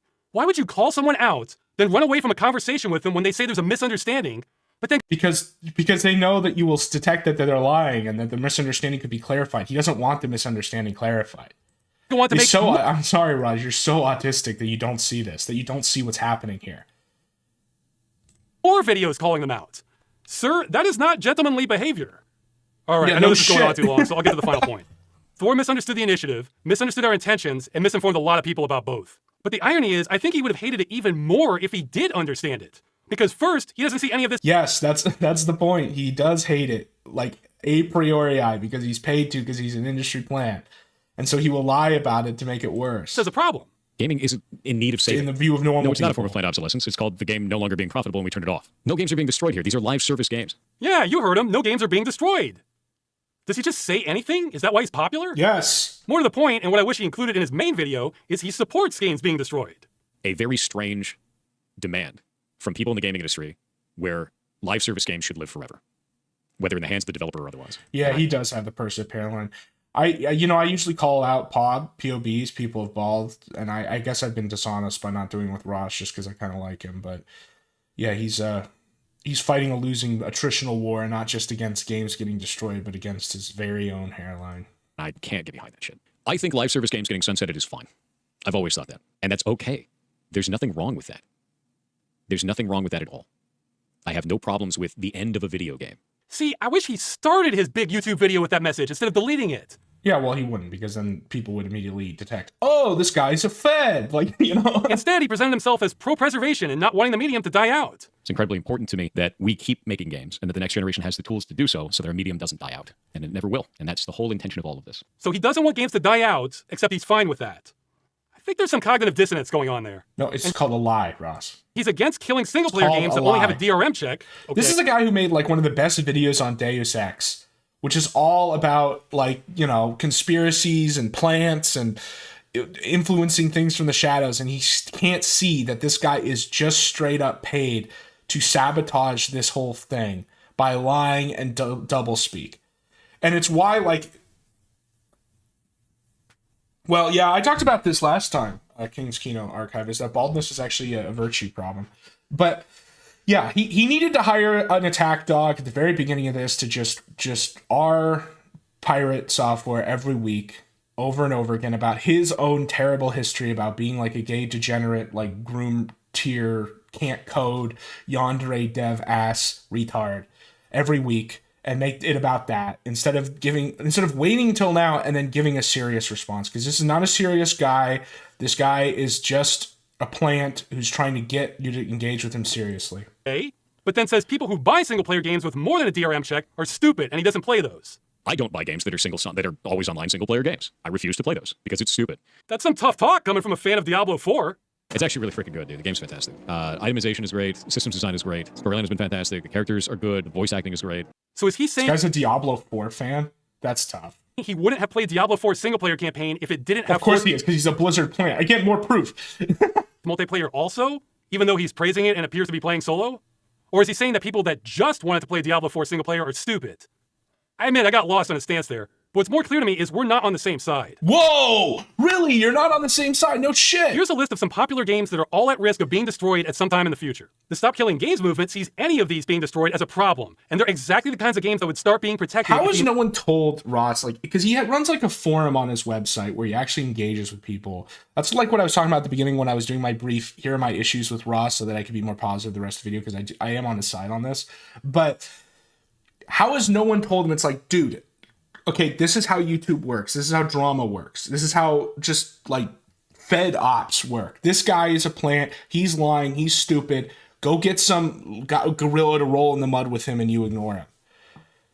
the initiative passed. Now, a lot of these do have single-player campaigns, but I believe they all require more than a simple DRM check. He says over and over that his problem with the initiative is the wording, and it's vague. But there is no wording he would like that also saves games like these, because he's on the opposite side of this. If he's totally fine with games like these being disabled forever, well, guess what? That's the position of the industry causing this entire problem. Whoa! Oh, you're telling me he's taking the position of the industry that he worked for and that his dad worked for and that is the only people who would be paying him to say this, and that like he's saying it exactly the way to discredit this entire thing? You're so close, Ross. You're so close that this guy is just a dishonest liar who's working for the industry, and you are taking him seriously. And what you need to do is get someone just as dishonest as him, just as shitty as him, and throw it at him as an attack dog while you do the actual work of running this initiative in the first place. And that's the final point. And Thor contact says he the legal disagrees with how foundation. we're going about trying to end game destruction, but he also disagrees with the goal itself. No, wait, I want to be fair. He's only against 99% of it minus that tiny provision he made up. So once you understand that, then of course it makes sense that he's against the Stop Killing Games movement. Because we're trying to stop killing games. Yes. Now, if you're in Thor's camp and think killing all these games is fine and are as things should be, okay, then it's just a values clash. And yeah, you'll hate the initiative too. I'm not trying to tell you otherwise. But if you think you might have been misled about what the initiative is, hey, maybe look at it again. Tell others about it. Help undo some of the damage. There is still time. It closes July 31st. Thor lying about what the campaign is about, remember, second definition, has caused more damage to it than anything else I'm aware of. No, it's the first definition. He knows what he's doing. Now, I've heard some people say, no, it caused a Streisand effect and led to more coverage. Well, if you look at the signature rate, it suggests the opposite. I've also been told a big streamer, like in that group I mentioned earlier, you know, the kind that are so big they could end this, avoided talking about Stop Killing Games because of Thor's take on it. Remember, at the time he did Yes, this, Ralph should IBS. That's what I'm saying. I'm saying, imagine the timeline where Ross got the advice back in August to just talk to Ralph behind the scenes. He doesn't even need to publicly avow it, and just say, look, Ralph, you need to have the pirate software segment every week where you just are this guy and go over his thread and all the crazy shit in there and how much of a crazy degenerate he is and like a Nepo baby. You need to just do that every week and roll in the mud with him, because that's basically what pirate software did to Ross. Like, he's just totally dishonest. It's a complete plant, just trying to do the drama stuff. And I understand that Ross is not built for this. He's too autistic to even understand the problem right now. But like, that would have been the timeline, is Ralph is a hired henchman like he was for Ricada. Pirate Software was a well-respected developer looked up to by the internet community for having good takes on gaming. And I was, and still am, the weirdo with no credentials other than not wanting games destroyed. So with Thor being seen as the smartest guy in the room and no one thinks he's the smartest guy. The other thing he just does not seem to get is that everyone hates Thor. Like, Thor is not like the mainstream normal guy who people are trusting. Like, they fucking hate, like, there's a whole cottage industry of like pirate software A-logs because there's so much shit about him. Only against the initiative. I think that led some internet figures to not want to touch this, lest they be seen like a fool in the eyes of Thor. I think they don't want to touch it just because they don't want to be seen even related to Thor, because he's so dumb and so toxic. Now, as I understand it, that risk may have lowered since then, but it doesn't really matter if nobody else talks about it, because he was there to kill the momentum when we needed it the most, and we never got it back. Okay, that's it on him. I did not enjoy having to do that segment, but I've had to do a lot of things on this campaign I don't like. Yeah, well, that's why you need a henchman. You need an IBS drama henchman to just take him out. Believe it or not, my goal was not to tarnish Verbally. Thor's reputation. That's incidental. Your goal was not that. It has to. You have to tarnish his reputation, because his reputation, like, I don't care. He can be hailed as a national hero. Whatever. The goal was to expose the damage done to the campaign to try and fix it. I do think he's someone who would have defended the divine you're right. just too autistic to deal with this problem. I'm sorry, man. You're too white-coded. You think everybody's good faith. You think everybody's like trying to interact with you honestly, and it's just not true. I'm sorry, man. Of kings hundreds of years ago, but I don't wish him ill will. On the contrary, I hope he finds some peace of mind. No, they might be thinking, is this wish death upon him, honestly, man. Like, he's lying about you. He's lying about your initiative for the benefit of the publishers.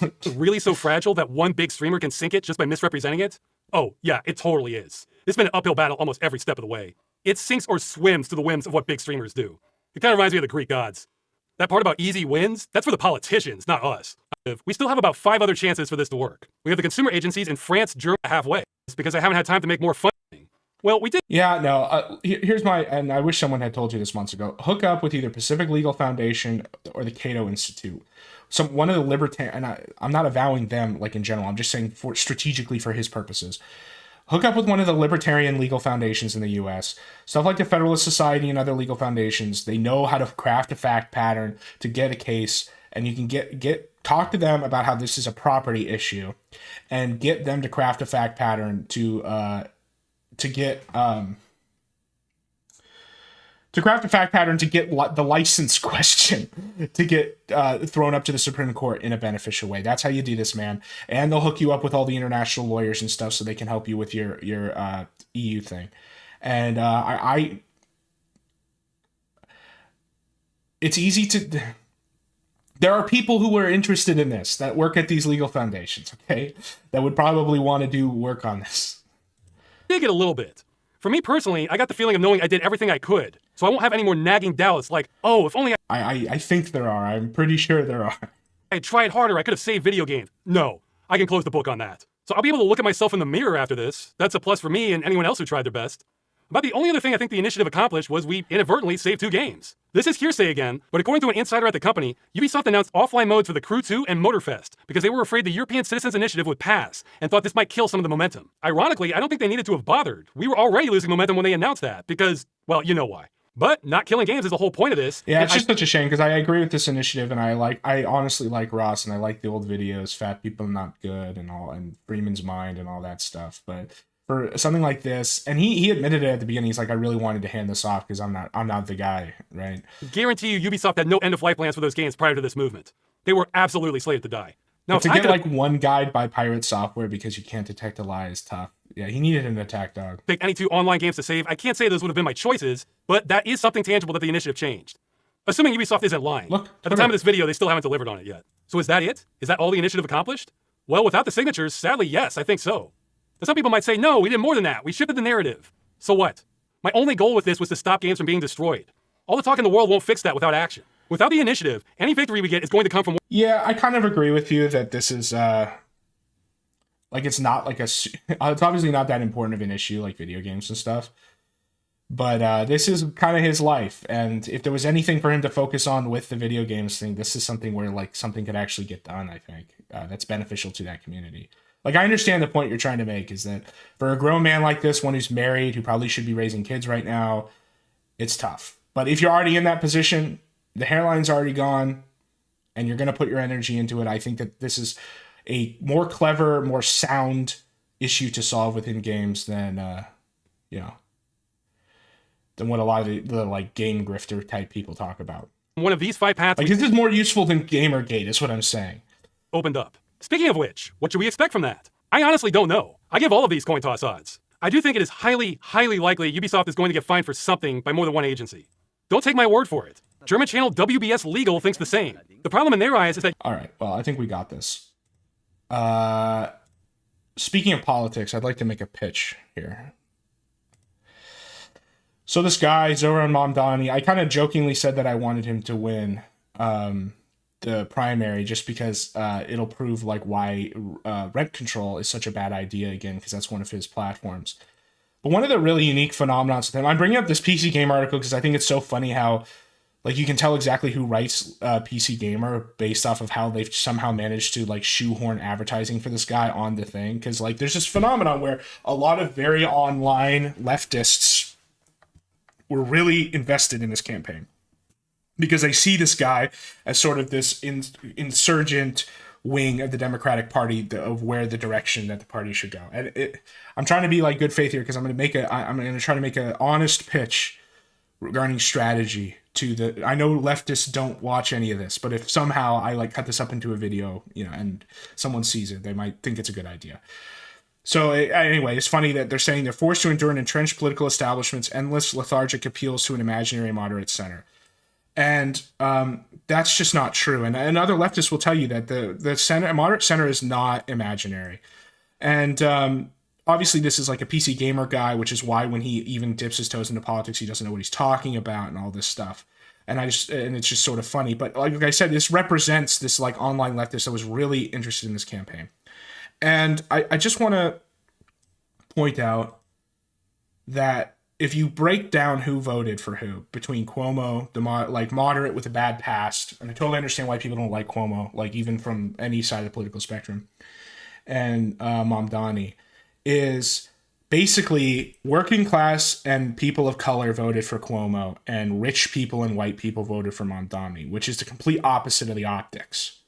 Is a lot of these like rich white people, and they're not all rich, but like white people or like white people who live in cities, like these online leftists, they want to advocate for like the working class. They want to advocate for the people of color, but then people of color end up being more moderate, at least voting for them. Maybe they're not really more moderate, but they appear more to vote for the more moderate candidate. Okay.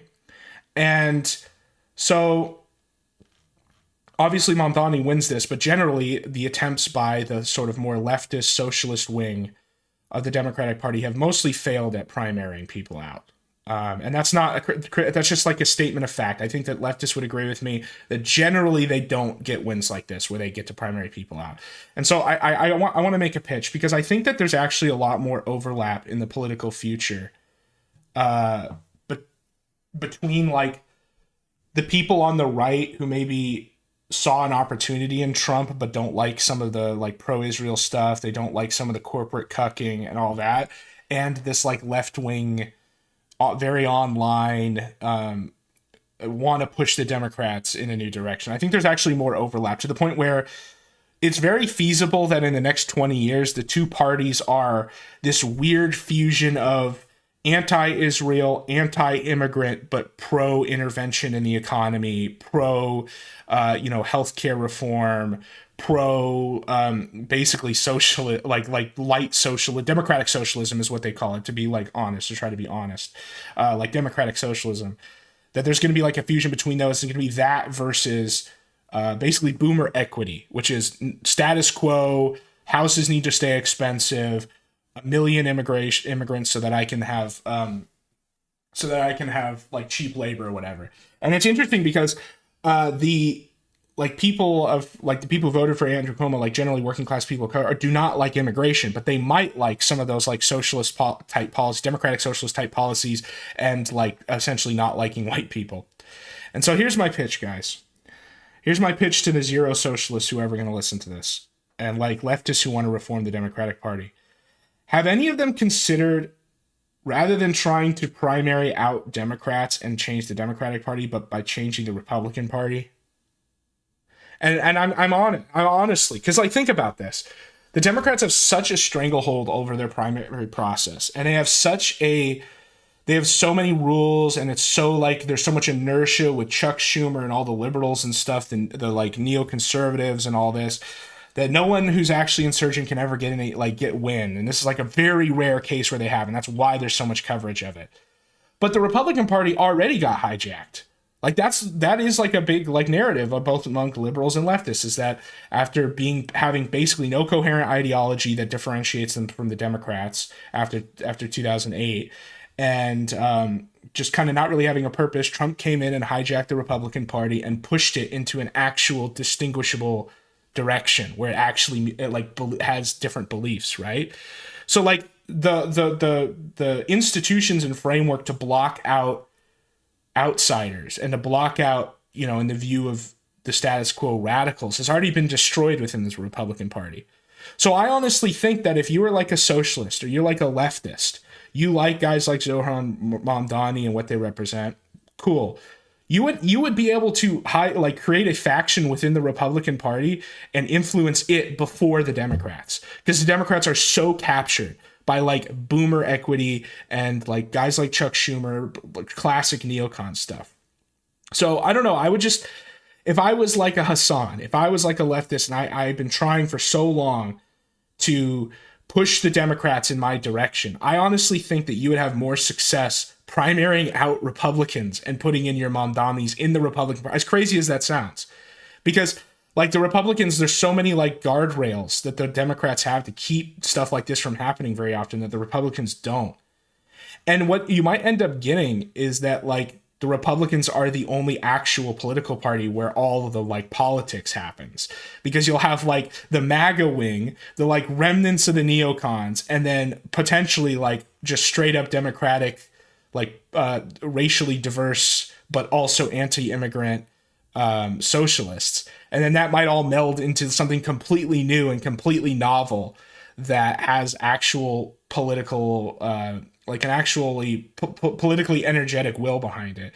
And so just like purely from a strategic level, I do wonder, I honestly think that like if I was if I like agreed with like Hassan and stuff, and I listen to some of these guys and what their positions are, I personally disagree with them, but I understand like where they're coming from and like what they're criticizing.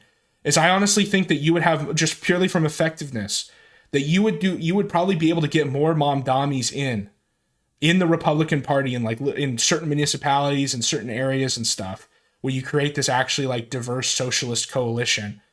And then the only thing you would really need to compromise on to have an impact on the national party is maybe just immigration. And, you know, there's a lot of like arguments among the like same diverse coalition that these socialists want to build who don't like immigration. And that would be really the only thing that you might like compromise on. And it might not even really be a compromise. It might be something that like they already can justify. And so it would be really interesting to see, like, and I honestly think it's like from that perspective as left, it's like not a bad idea. I'm not saying this to like sabotage my enemies or anything. I'm honest. I really think that if you guys tried to primary socialists in certain areas of the Republican Party, you could win. Because there are some people on the right who are like anti-immigrant and you would consider like on the right who would be willing to vote for Zohan Mamdani just because he's anti-Israel and he has like childcare policies over like 80-year-old Senator Blood Feast Neocon. Honestly. And then the kind of political fusion that might occur after that, like, you know, there'd be a battle over what issues get compromised or whatever, but at least it's happening. At least it's better than the Democrats where it's just like you have basically no chance. You don't even get a seat at the table to like do anything. So yeah, I don't know. It sounds crazy, right? Like having guys like this run as Republican. And I'm not saying like you'd have to submit to Trump or agree with him or even have the individual guys do that. But there are already dissidents in the Republican Party who disagree with Trump on stuff. And because they managed to lock down their locality, they can do it. So yeah, I don't know. I know that nobody who like the audience that little diatribe was for, I don't think they'll ever get to see it, but it's something to think about. That maybe like instead of pushing the Democrats left, you should just try to take advantage of how open the Republican Party is right now to try to influence that. And you might get some actual novel political, you might get some like novel political fusion out of that. That could be really powerful. So they should combine their socialism with right-wing nationalism and creating, well, you know, I don't know, man. Like, I don't think they would agree with like that term. Like, again, I'm trying to be like good faith here and actually like from a leftist perspective, I don't think they would want to call it that or like associate it in that way. But that's like theory. I'm talking about like actual strategy, like politics. And the politics are that a lot of the working class, diverse population that a lot of these online leftists want to court and are trying to advocate for, they don't like immigration. But they do like all the other, stuff like childcare costs and all this other stuff. And so if you want to actually get politicians in seats where they could advocate for that at a national level, I honestly think that you'd have better luck like primarying, going to the Republican Party and running some of your guys in those primaries than in the Democrats that are just so locked down, so calcified, so hostile. I mean, you saw David Hogg, who got declared that his election on the board was just invalid just because he's like, they said it's because he's a white guy, but really it's because he was questioning the like boomer equity status quo. That's really why they threw him out. It wasn't really because he's like a white guy. And so, yeah, if you're a socialist, you're a leftist, you're Hassan or whatever, I honestly think that like if Hassan found the right locality and endorsed like a straight up doctrinaire socialist candidate, he would have a better chance in a Republican primary than a Democratic one, just because the Republican Party is so much more ideologically diverse right now. And that doesn't mean you have to kowtow to Trump. It doesn't mean you have to have the guy say, I'll work with him or whatever. Have him vote against him on everything. Just have him have an R next to his name. And then what'll happen is when they have conventions and stuff, you'll actually have like different political sides in the same room having to talk and compromise over stuff. And something might actually get done. And it might just turn into the Republicans are the actual politics party with all these different wings. And the Democrats are like the dying boomer equity party. And I think that would be like, even from a leftist perspective, even if you want like your communist revolution or whatever, like is better for you, honestly, than like continuing to work with the Democrats. Wow, my name's Liberty, man to man. I'm picking a fight with you. Yeah. Does he have gilded assault rifles here? I have zero training in jiu-jitsu. You're a black belt. You should dismantle me. It's funny that his argument here is you should fight me because you'll win. You'll beat me up. Because he said that in the other video. Remember when he was like, you'll choke me out and, you know, that's pleasurable or whatever. He actually said that. I'm picking a fight with you. You'll rule. Whatever you want me to weigh, I'll weigh it. I weighed 190 this morning.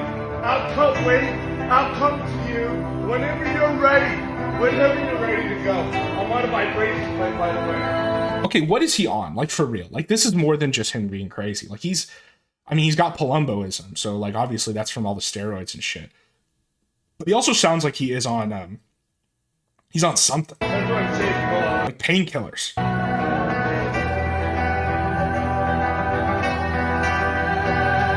This is so cute.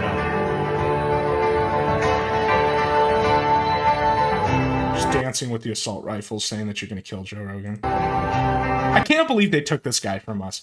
He had been so boring for so long with the stupid ancestral tenets and the grifting, and now he finally starts making real content.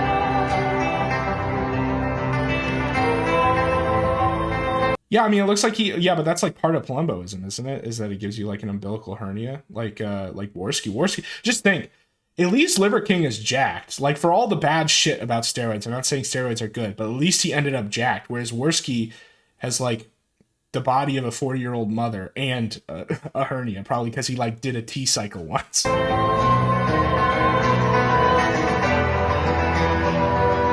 that's pretty entertaining, right? Yeah, he's on painkillers The or something. value is the principle. You can't pick a fight with a real king and then expect The real king. there not to be an actual fight, bro. The liar king, yeah.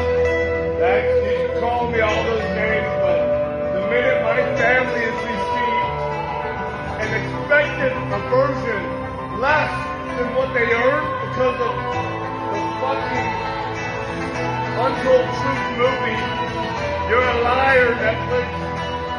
You're a liar, Netflix.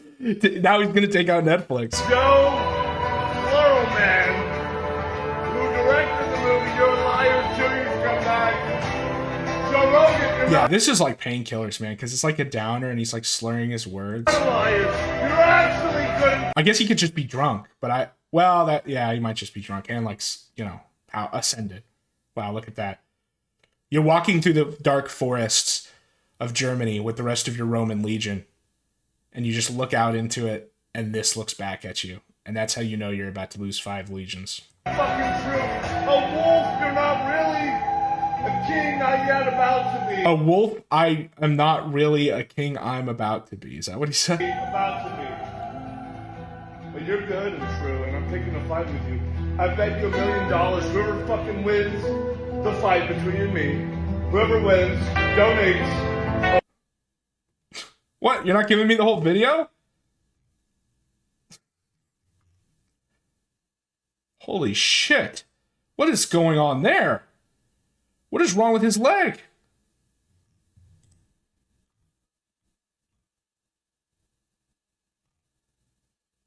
His pocket vibrator. Okay. Seems legit. Yeah, so Ketanji Jackson Brown decided to like just write Wakanda Forever for her Supreme Court thing. There's some funny quotes of her getting dumpstered.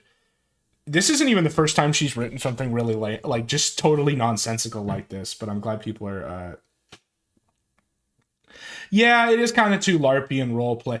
Like the ones where he's walking in the forest were better, I think. He's talking about the pleasure of being choked out and his family's around him and very clearly like, what's happening? But yeah. And there's like points in this decision where she just talks about like what a law is instead of the Constitution, and like it's just, this is like if you were your first day at law school and you don't know because you haven't learned anything yet, and they give you like one of the tests from the last year that's, you know, actually simpler than you think it is, where you just have to like name the elements of crime or whatever and like how to fulfill it, but you don't know any of that, right? Because it's like day one, even though you're taking a year 3 test. And so instead you write some super like esoteric, abstract, what is the law and what does it mean, when it's like actually just a very simple question and like to name the elements, because you just don't know anything about what you're doing. In a constitutional republic, and yeah, there's also like a direct contradiction in here where she says that like no one's above the law, but also the court should be able to like declare the law on anybody. Like it's a direct contradiction within one line. And people are calling like she's like a diversity candidate or whatever. I don't know, but it's again, this like feels like it's written by someone who's just trying to like LARP and doesn't want to get caught. and she got called out for it. The problem is that this case wasn't even about birthright citizenship, really. It was just about nationwide injunctions, which itself is an issue. The idea that if you do a like executive order and all it takes is one person to challenge it and it gets paused across the entire country is fucking crazy, which is what this is about and why this is about judicial authority. So I'm glad like it went the way it did, but then there's still the question about birthright citizenship. And maybe when that gets closer, I'll bring up, there's an argument for why birthright citizenship has been misinterpreted since the 60s, since the idea that just being born on the country gives you citizenship is actually a more recent one than people portray. It was really only codified as policy by LBJ. Black background with white font trying to signal something. No, it's just because I have like dark mode on.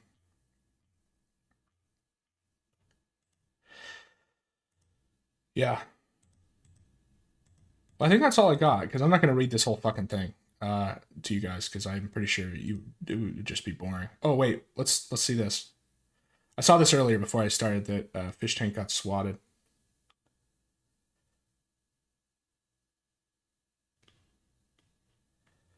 Yeah, so the problem is, like, so they're terse about it on the show.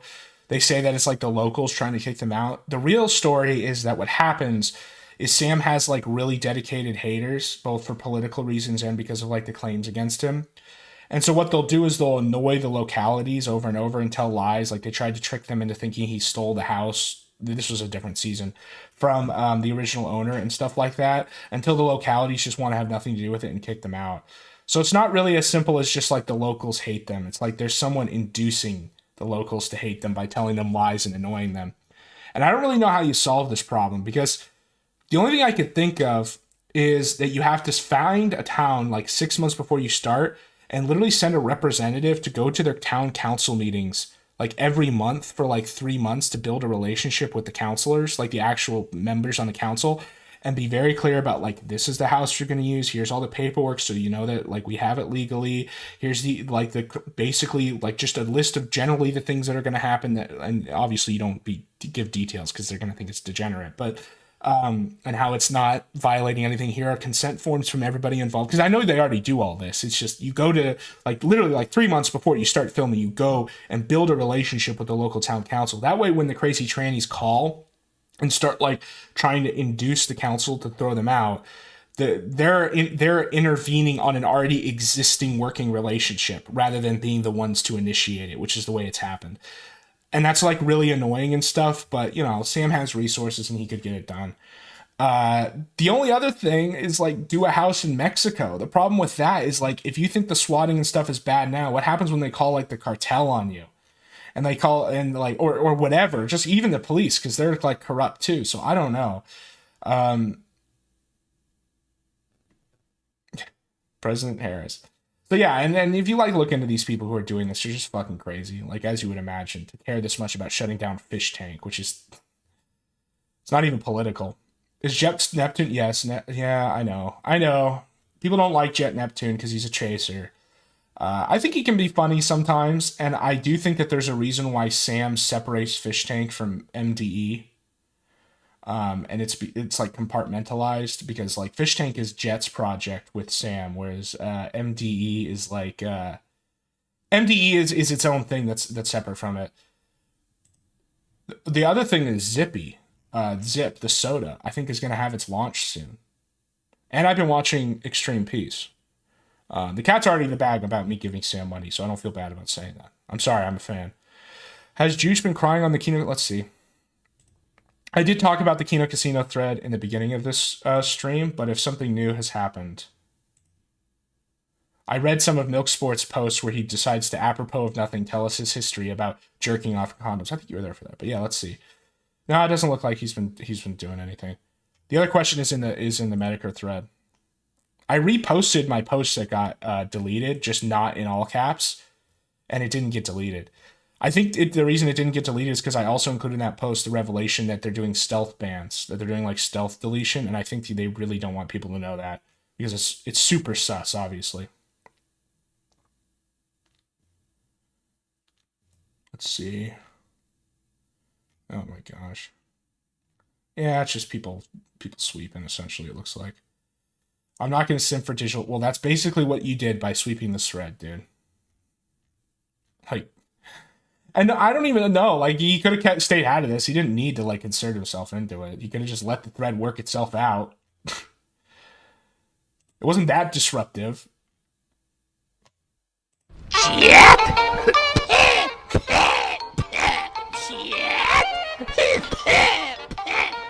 am your host, Mr. Metal Gear.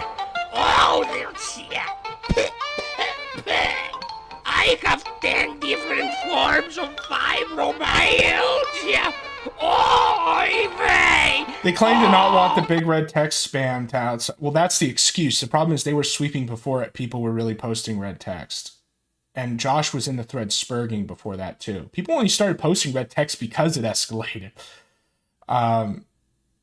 And, you know, again, it's one thing to like make a rule about red text. It's another thing to have it be not a consistent rule so nobody knows when and where it's allowed. And this is just classic like Joshian Moonian jurisprudence, where there are no actual rules. There's no like consistency and there's no process. It's just I get angry and spurg out in thread, do a bunch of stupid shit, and then like get even angrier trying to explain myself later.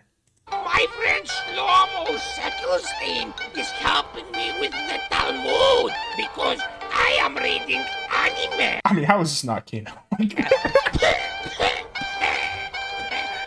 me light up a cigarette. Oy vey, real quick. Oy vey.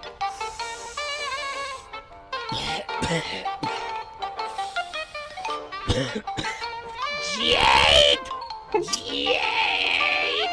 Call my doctor! My doctor VTuber's mutation is acting up again! I am going to need to give more money so that Purity Sin can send me the lollies! No, shit, I don't mean it like that, shit. These are definitely kosher. It's just like the Talmud, it allows these things. Oh, Yeah, it's just Kino. Yeah, I know, and he's also like one of the most swept users on the sites. He's got like so much deleted in the Kino Casino thread. He's got stuff deleted in this thread. When I mentioned that there were 2 other users that I spoke to confirm that they had been stealth swept, he was the other one. That's not like a secret. It was there's 2 other people I talked to who confirmed that it happened to them as well. And it is CRP. It is CRP. He says that in the Kino Casino thread. He starts talking to Milk Sports about how he's CRP's son. And then Milk Sports like takes it at face value and starts thinking he's his ally and talking about his jerking off in a condom because it's pleasurable. I guess I should archive that one post he made that's like really funny because I wouldn't be surprised if he tried. Well, I guess it's too late to delete it. I don't think you can delete these posts after a certain point. But yeah, it's just hilarious. I couldn't have asked for a better A-log. He's like if he was controlled opposition, I wouldn't blame people for accusing him of that because he's just perfect. In other news, I just saw this. Nick is giving $1,000 to the first person to give me a video compilation of one public mention of me per day by Annie M. Holt since April. Yeah.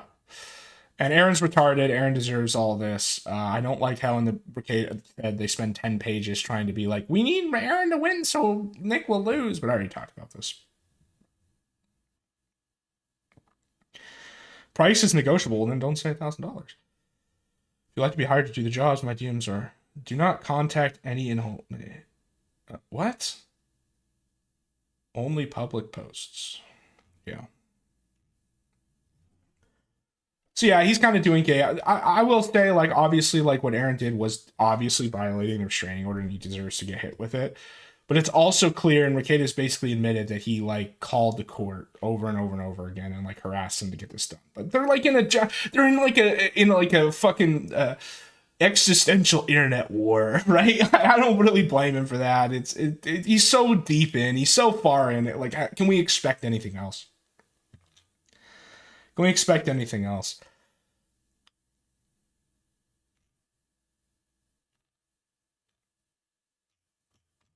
All right. Well, if there's anything else, that's all I have. I'm going to play. If there's, well, actually, hold on. I'll see if this is up. People are talking about the Axel There's some Axel Shaggy stream, and Esoteric Archivism put up a supercut that got flagged, and then he said he's going to put it on Rumble. It looks like it's not up yet. It was only a few hours ago. I don't blame him for not having it up yet.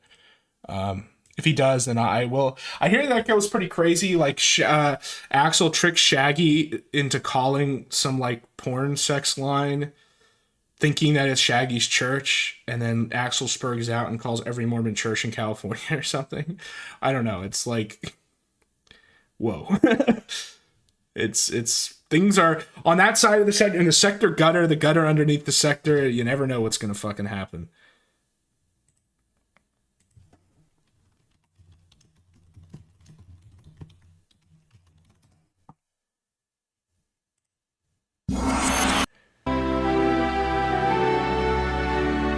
Oh, I will be here next week, but hold on. I will not be here on Friday because it's 4th of July. I might not be here on Monday because I am traveling for 4th of July. I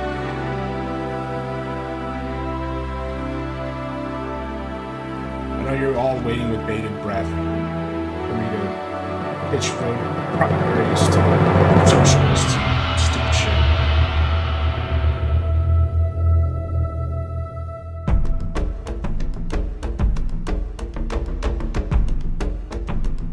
Oh, I know what to do. While this is playing, I'm gonna play Ethnoguesser.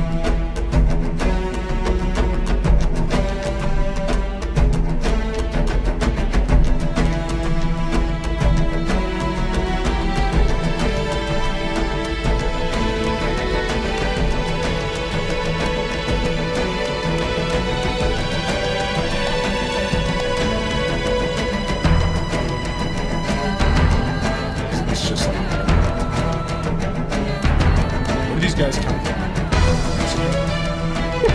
Africa.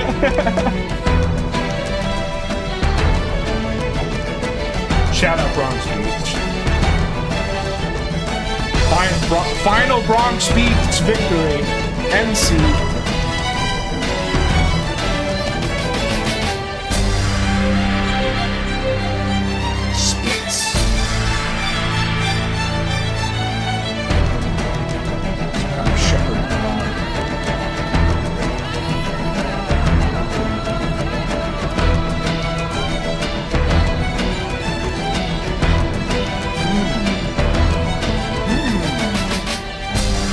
Guys are always from Central Asia. Oh, really sweet. I'm really dropping the ball on this one. Someday I will know all the dogs. Every single one. Spain or Italy? What? I didn't know Ainu had their own dog.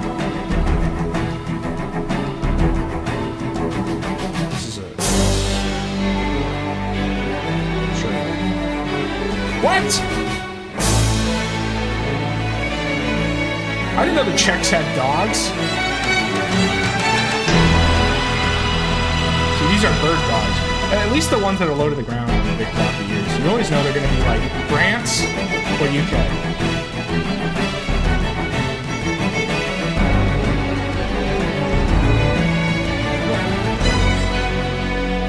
Yeah, aren't pugs France too? Like all the ones with the face like this are from France, because they were bred as to like bred that. Yeah.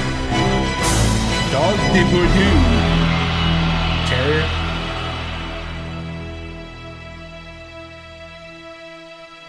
Well, I knew it was a terrier, but I thought those kind of terriers came from England. This is another bird dog. Irish. I didn't know the Irish even domesticated dogs. Yeah, there's another English one. See, I always... Great Gascon. All the bird dogs are like that, the beagle types, are either from the UK or from France. This is a gay French dog.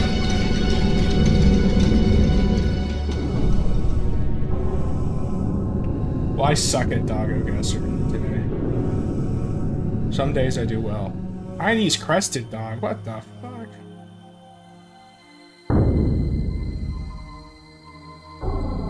Dog Bros. Dog Zero Bros. We lost.